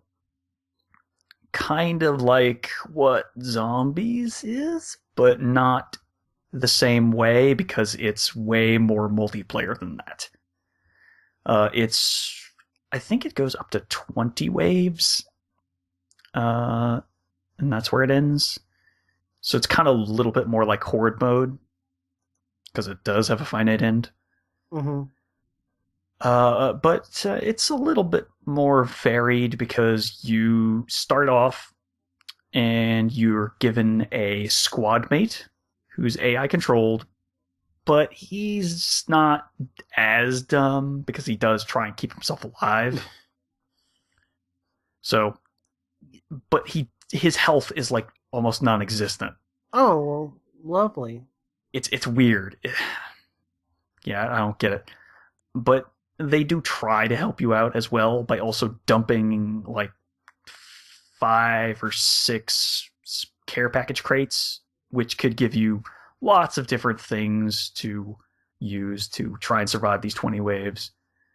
The one you want to avoid is the Helo Sniper, because it doesn't make any sense. Because supposedly you're controlling the ground, but you're supposed to be in the sniper, behind the sniper rifle in the chopper. But to get there, you call it in from the ground. Now, it's really hard to tell whether this makes you vulnerable on the ground. I could not tell. But on some of the maps are just, here's a ton of buildings, which that doesn't really help when you're sniping from a helicopter, you know? Right.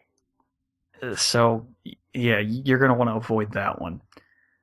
All the other ones at least make sense. Yeah, a battle chopper, dogs, sentry guns, those would be standard things that you'd want, obviously. Mm-hmm. Here's the thing that makes it very, very different from, say, Modern Warfare 3 and that wave-based survival mode. Yeah. Every person they send against you was running a shotgun. Every single one of them. And it's a good shotgun, too. Because it kills you in 2 hits. So it wound up being extremely annoying to try and do it myself. Yeah. So that's why I'm like, maybe I want to try and do this with 4 people as opposed to just 1. Because trying to run that solo, it was really, really bad. Yeah. Because those enemies will all they do is run straight at you. They're not smart, but they can overwhelm you very quickly if they get behind you. Because, like I said, 2 shots, you're done. Which, it's weird. Alright, so I guess we'll wrap up with the odd multiplayer stuff with Extinction. Extinction is amazingly fun. Okay. It is so much fun that they should have made that into a separate game. I would have bought that. Unfortunately, there's only 1 map. So maybe the DLC will give you more Extinction maps? I guess. Maybe, I don't know, but alright, so here's Extinction is essentially Left 4 Dead with a little bit of Payday 2. Mm-hmm. And that's pretty much the best comparison that I could give it.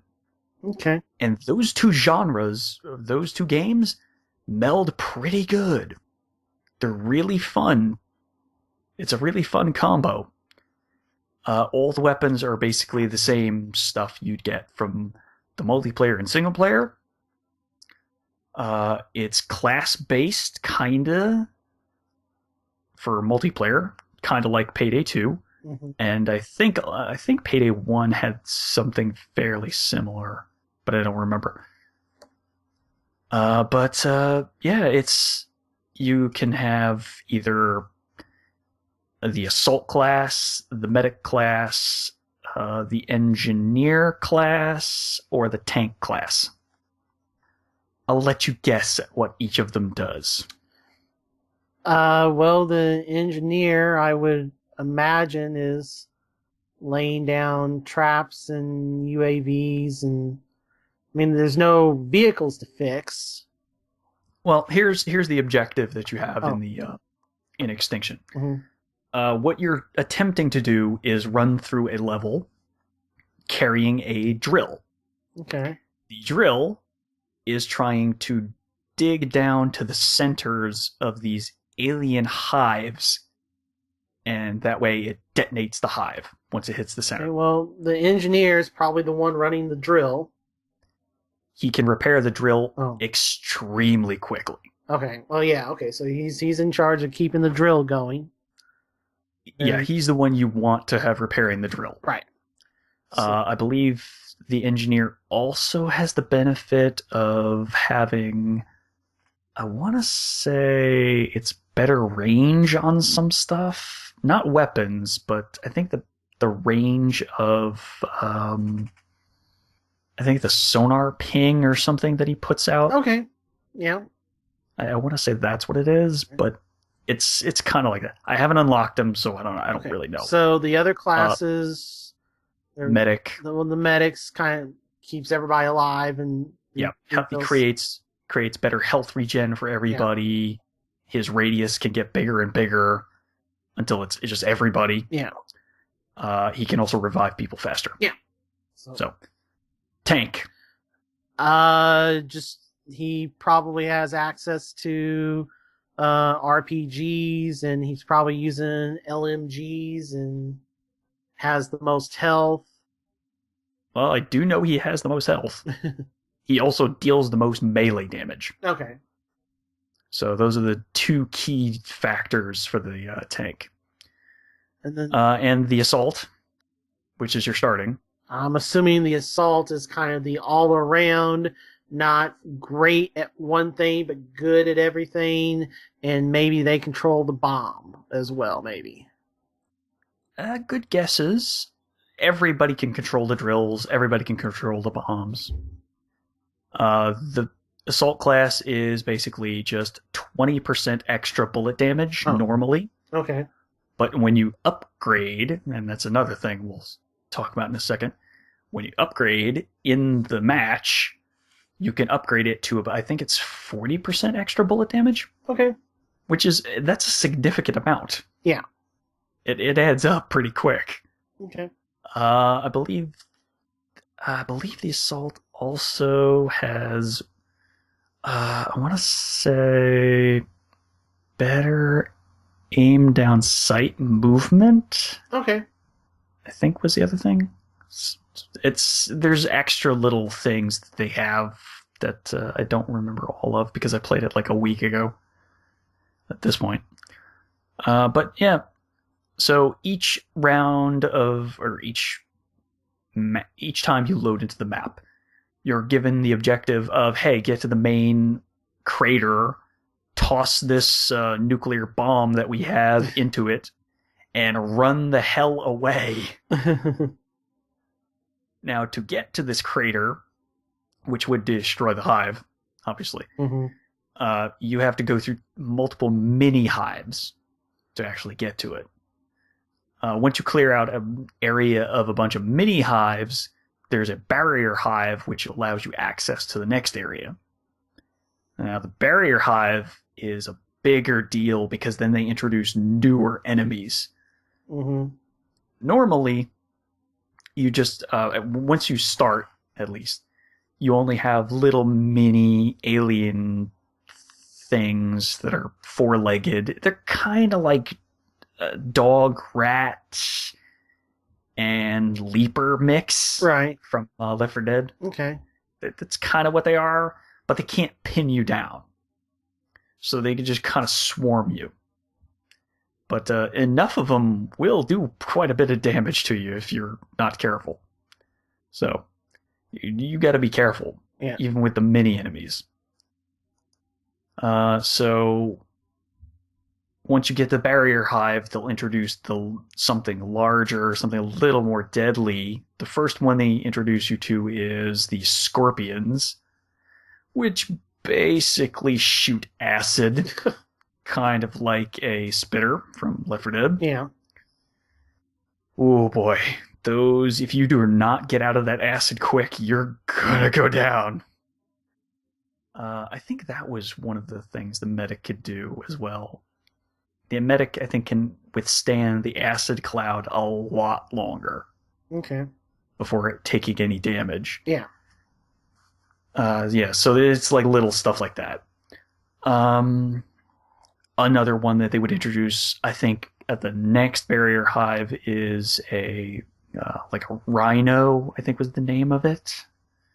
Unfortunately, I died just before getting to that point. They are super thickly armored, but they will charge you. So you gotta be real careful and move quick. So they're gonna take a lot of bullets to kill. And then it goes on from there. It introduces a few more different types of enemies, like little mini exploding enemies from the standard type that tries to swarm you. But they'll throw in like one that explodes, kind of like a ticker from Gears of War. Alright, so the upgrade systems. You have a standard one size fits all level, like all the multiplayer modes in any Call of Duty game. Call of the Duties. I don't know why I started saying that. But yeah. So you have an overall level, but then you also have in mission levels. In each mission, you're given challenges. Complete the challenge, and you'll get extra skill points. The skill points are temporary boosts to your abilities, which gives you better gun damage, better melee damage, etc., etc. You also have 4 abilities that you can select by unlocking them after completing multiple run-throughs of Extinction, which would be something like regenerating ammo box, regenerating med kits, sentry gun turrets, manned turrets that you can hop on, IMS units which pop out explosives and crash down, do a lot of splash damage as well. They're really good for protecting the drill. And there was one more, but I can't remember what the last one was. Explosive drop, so explosive ammo, which each one of those can be augmented a little bit different each time. One of them is straight up you're regenerating normal ammo. The next one is regenerating of stun ammo. Okay. Another one is regenerate fire ammo. It's okay. You can choose whatever you want to use, but those only regenerate up to 70% of your maximum ammo. The regular ammo could be increased through skill points to regenerate up to 100% of your maximum ammo for any weapon you're holding. There are weapons scattered around the map. You buy them with in-game currency that you earn by defeating the hives and defeating the enemies as well. You also get a little bit of bonus cash for defeating the barrier hives and for completing challenges as well. So I don't think I left anything out. That pretty much covers it. It is seriously so complex, it could have been its own game. I don't know why it's not, because it's better than anything else in the package. Hint, hint. Alright, so multiplayer? Yeah. Alright, multiplayer. Ooh, boy. Okay. The Pick 10 system from Black Ops 2 was really good idea. Yeah. Worked well. They modified it kind of poorly for Ghosts. Mm-hmm. Instead of being a Pick 10 system, it's you have a certain allocation of perk points. Yeah. Those are the only things that really take up your spots and your points. It's approximately 8 perks when you don't make any changes to your standard loadouts. However, if you remove your lethal, your non-lethal, your secondary, or your main weapons, you get extra perk points. Oh. So you can have an additional 4 perk points. Yeah, that's pretty close to what it was in Black Ops 2. It's close, but because you still have the 8 points to start with, you don't really have to give up anything to begin with. But you're having to give up weapons.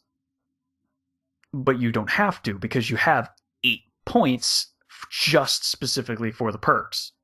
They'll give you an additional 4, or up to 4, for removing things from your normal loadout. So instead of having 8, you'd have 12. Here's the difference in why that's not exactly as well done. Whereas everything cost 1 point in Black Ops 2, the perks in Ghosts could cost upwards of 5. Oh, For the absolute final perk you unlock, Deadeye, it costs 5. Now, normally the highest that things will cost is 3. And that gives you your standard stuff like resistance to radar pings and SATCOMs, which are the UAV replacement, which are kind of shitty because you kind of need more than one before it's even worth it. We'll get into that in a minute.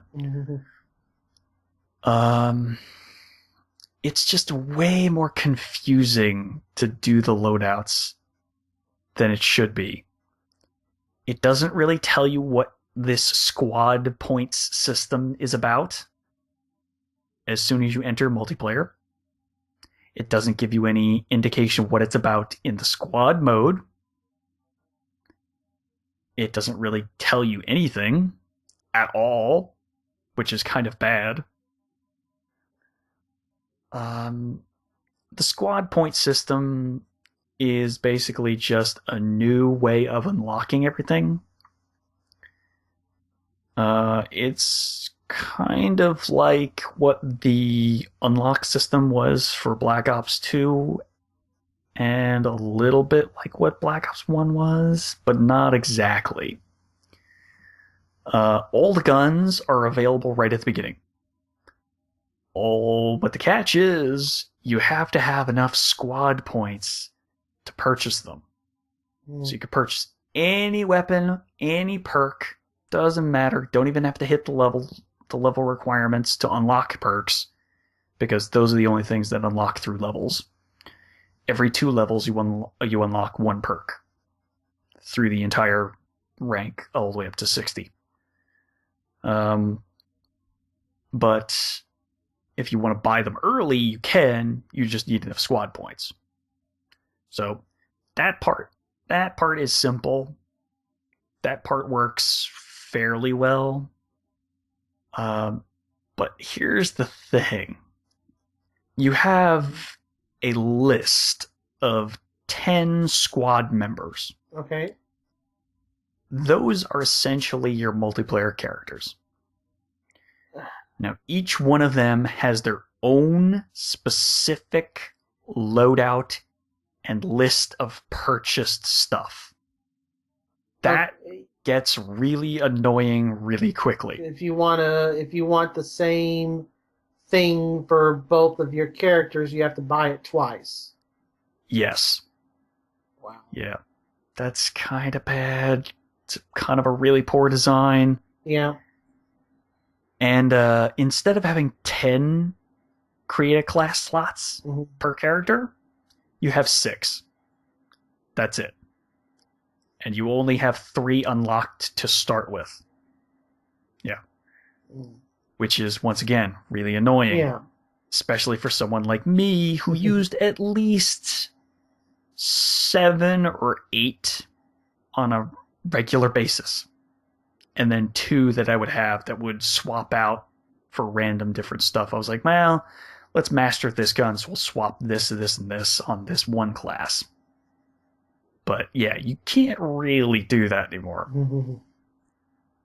Yeah, the reason I think they did this was for customization, which doesn't really mean a damn thing.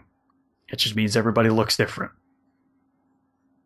Only now you can have ladies in the battles. No. But it really doesn't matter because they all act the same. The only thing different is the voices. Yeah. It's like, okay, different voice. Right. Yeah, I don't know. It's just such a... All the matches, every match I've had, for the most part, with very, very rare exceptions, it almost always lags. the network code is terrible. Yeah. Absolutely friggin' terrible. The map design, half the maps are so big that you could chop them in half and you'd have a decent sized map. Yeah. Then that would then most likely be used to its full extent.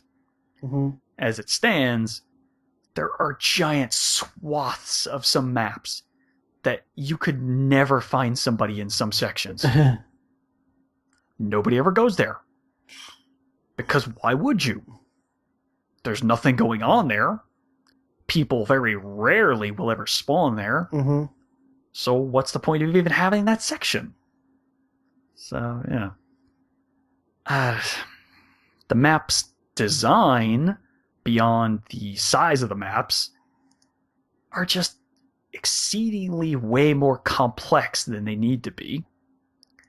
There's always little bits and bobs and things lying strewn about on the ground that'll easily make you confuse what's an IED, which is essentially a bouncing Betty, Yeah. or and a Claymore all in one, for just another piece of garbage that's normally laying there on the map. Yeah. So, needlessly more complex than it should be. And then we get into what was the last thing that was super bad? Well, not the last thing, but another one of the things. The kill streaks. Or score streaks. Yeah. In this case. The same streak progression and streak styles from Modern Warfare 3 return. You have your attack streaks, your support streaks, and your specialist streaks. Specialist streaks are pretty much... It's pretty much the exact same from Modern Warfare 3. You get kills, you unlock perks. Mm-hmm. You can set it up in any way you want. Once you reach the amount of kills necessary to unlock all of them, you get all of them. Yeah.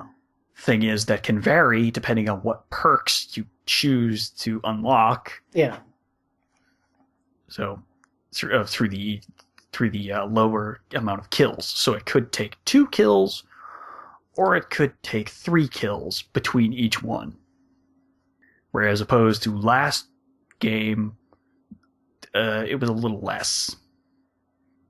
Through in some cases, it was always a fixed one amount of, I think, 3. Right. But then you could throw on hardline, and then it would be 1 less. Mm-hmm.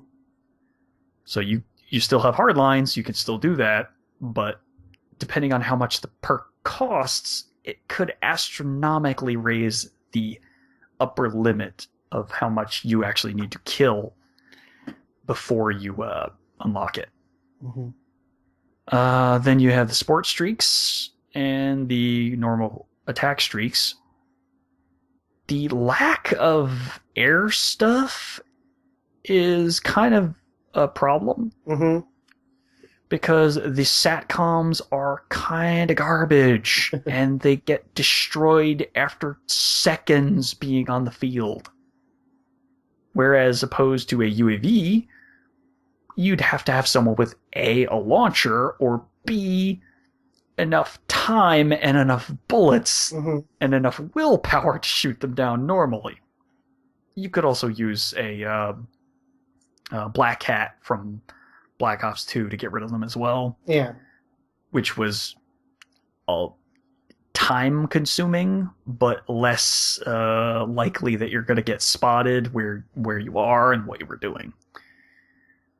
But yeah, they're really weak. Mm-hmm. The SATCOMs are just so weak. But I mean, if you get enough of them on the field, you could basically have a Blackbird from Black Ops 2 and Black Ops 1. Yeah. So... no, that's right. It was a VSAT from Black Ops 2. Mm-hmm. So that basically would show you the exact direction they're facing and where they're moving in pseudo real time. Ow, sorry. Smacked my hand on the table. It's pseudo real time because it still follows like the UAV sweep pattern across your map. But it depending on how many satcoms are out, the refresh rate could be much higher. Right. So yeah. Yeah, I just don't like it because they're so fragile. Yeah. All it takes is one knife and boom, all your work is gone. So that's not exactly really fun. So almost all the streaks are pretty weak for the most part. Except for your dog. Your attack dog is kind of... It can be really strong, or it could be really weak. Mm-hmm. It depends on a bunch of different circumstances. One, is it running just straight at the person who just killed you? Or is it running around a corner to kill the guy who just killed you? Or the guy who's running up behind you, kind of thing. Because normally, they will kill people if they get too close. They will also attempt to run after and kill the person who killed you. They'll also kill anyone else who just runs into them, or runs close enough to them. So, the dogs will stay until their health is depleted. So even if you die, the dog still stays around and will come find you if it's still alive. So that's the one kill streak that I really like.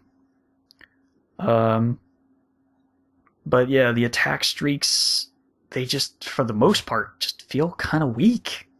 These support streaks are okay, but a lot of them are just, hey, let's reveal who's on the map and reveal everybody's location for even through walls for like about a half second or 2 seconds, which is really weird. So I don't know. This game is just so weird. There was another thing that was really, really annoying.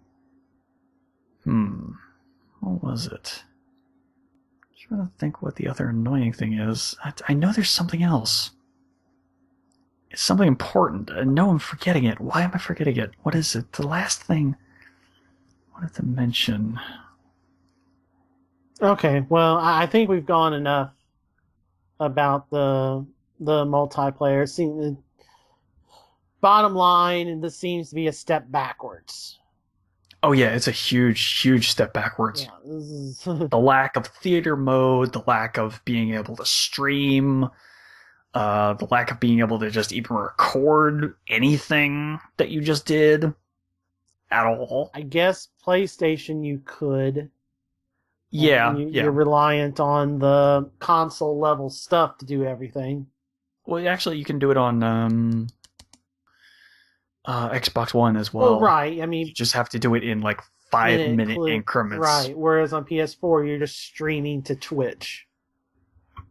Yeah. Which would make way more sense. Yeah. But yeah, it just seems like a huge step backwards in terms of what the multiplayer has been and what it could have been. I mean, it's kind of the thing. I talk about Maximilian and Chris Smooth. They're the two guys that I would watch that got me into watching YouTube a bunch. And, they have pretty much just abandoned Call of Duty. I mean, they were, Maximilian was Call of Duty and fighting games, and now he's, doubled down on the fighting games, and he's substituted Call of Duty for just a standard Let's Play channel. And Chris Smooth has pretty much abandoned Call of Duty. I think he did the campaign, but he's not done any multiplayer videos yet. He's doubled down on NBA videos and Let's Plays. Like he went through Assassin's Creed on current gen. I didn't watch any of them because I was going to do it on PS4. But, he's just doing Let's Plays and doubling down on NBA. So, yeah. I mean, there's just a lot of people that, have been predominant Call of Duty players that are just like, done. I did think of one other thing I wanted to mention. I actually had the game crash. Not the system, but just the game. Yeah. I was about to enter into a multiplayer match when the entire thing just went black. Nothing on the screen at all. And I hear the system spin the game disc up again. And I'm like, what the hell's going on? And it restarts the entire game, but doesn't restart the 360. It's just the game crashed. Because apparently my multiplayer character had too many bones. So, yeah. I saw that Condor had the same problem happen as well. It was so weird. It didn't make any sense. It's like, hey, you're a DevGru camo character. It has too many bones. I'm like, what the hell are you talking about? So, yeah. And then I've also had just issues even getting into the game at times.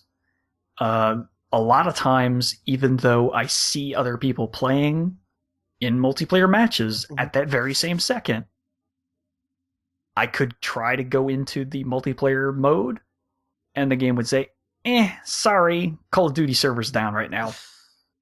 I'm like, I know you're lying, because guess what? Somebody else is playing, and I know them. Wow.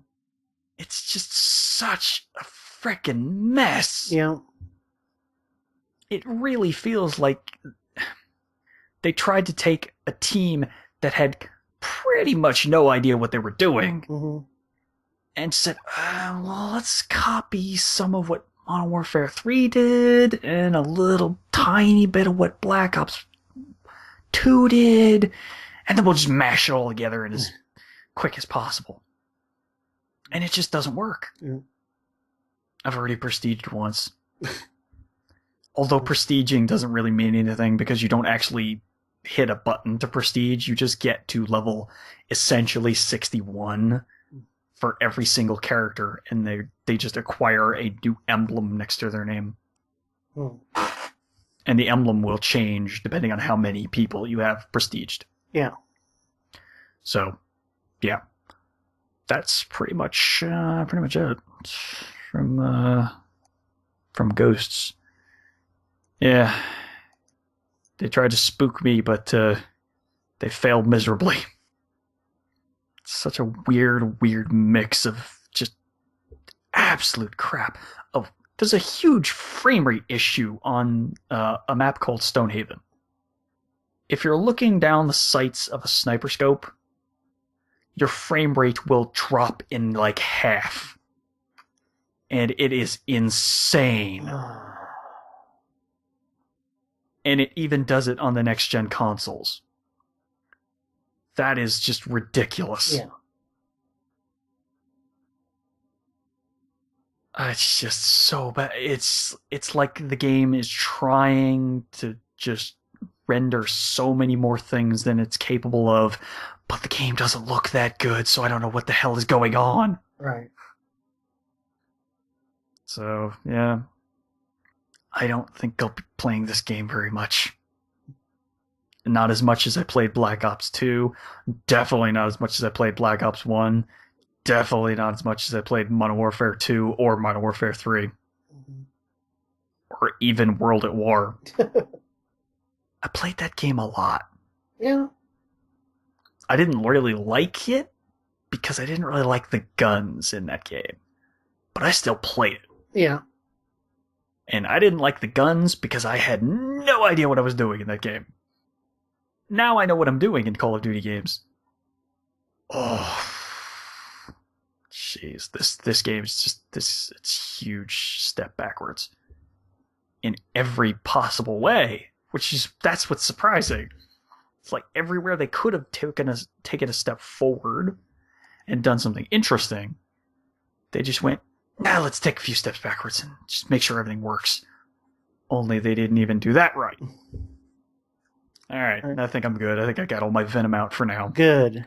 Because that's all the stuff that I've been playing, and we are running a little bit on the late side.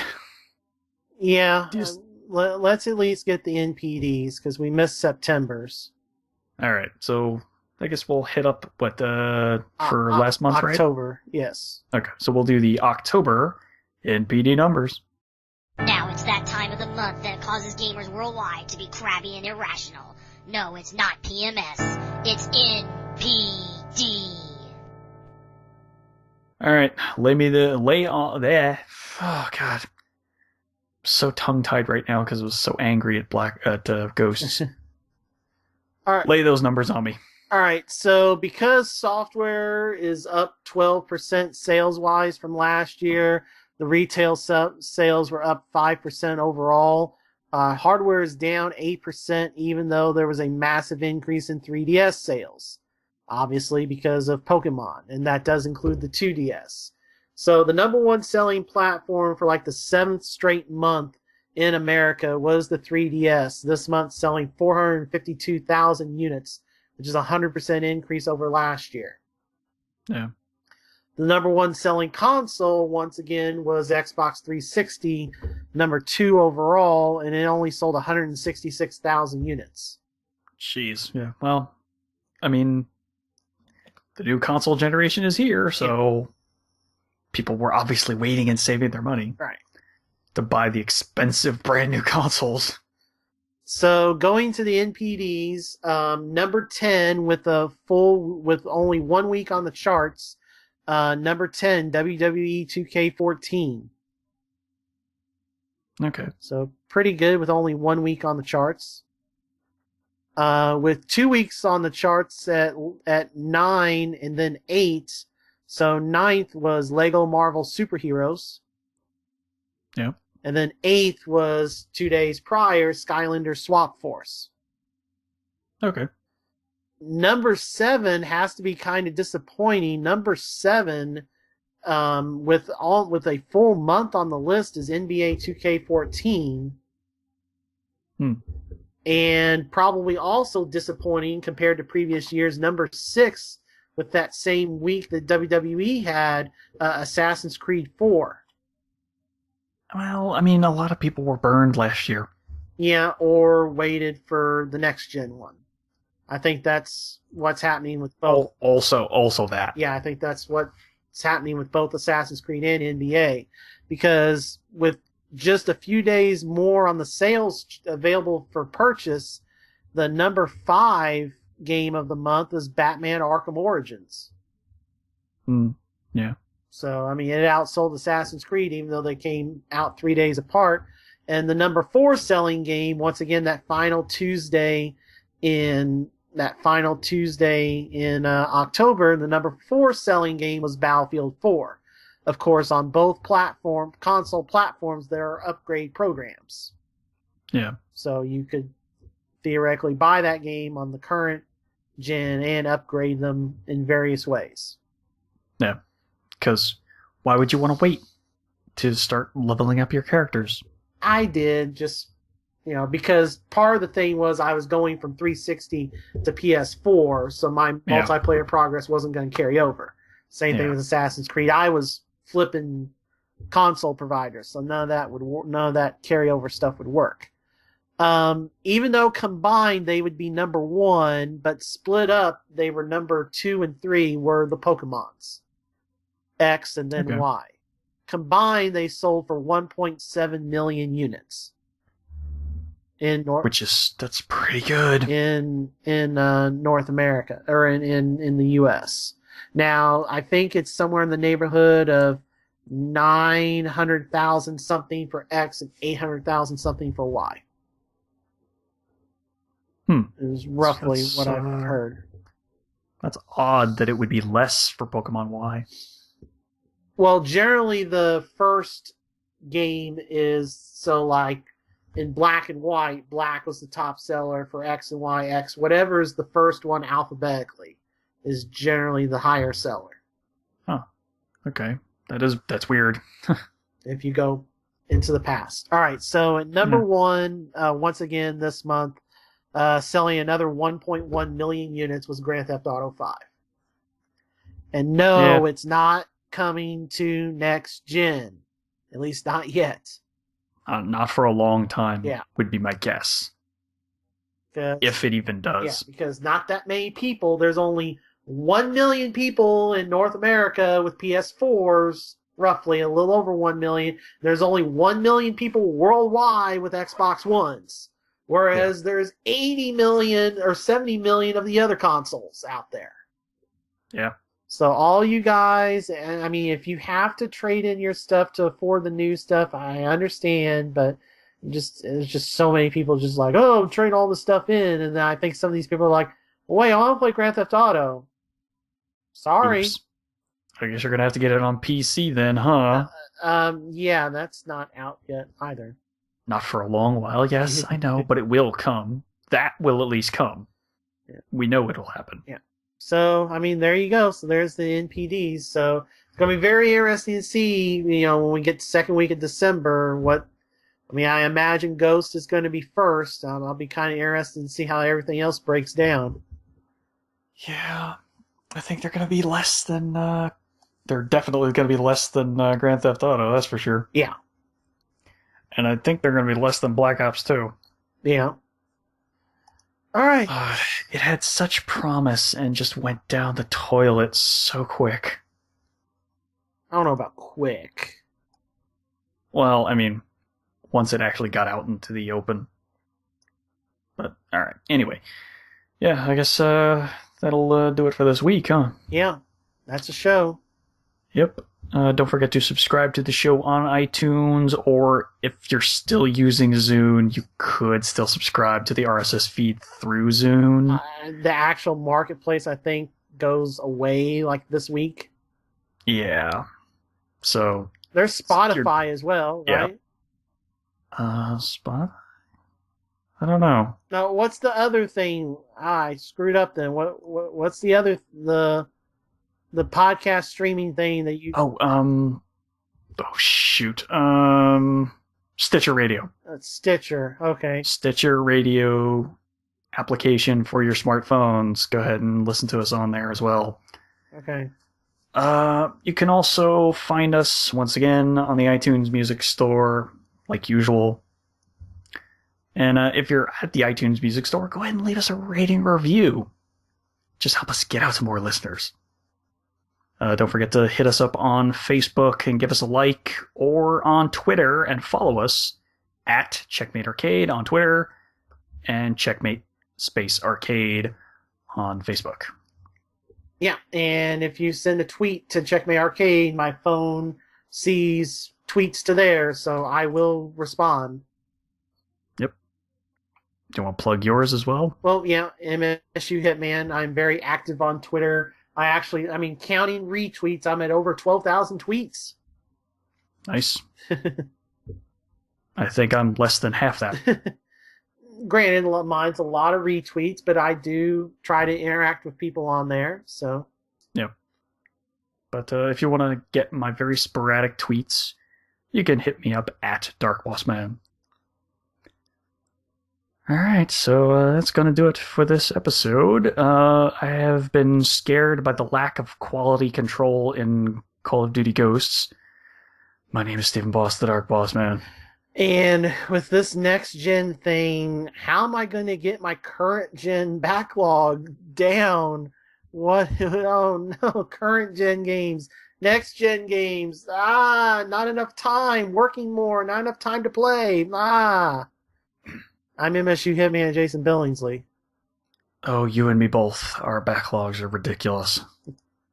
You literally have no idea how many DS games are sitting in just a giant pile. And I'm hoping to eventually get to them. Alright, so that's gonna do it. Maybe we'll see you on live, PSN, and maybe even on the net. Peace out, everybody.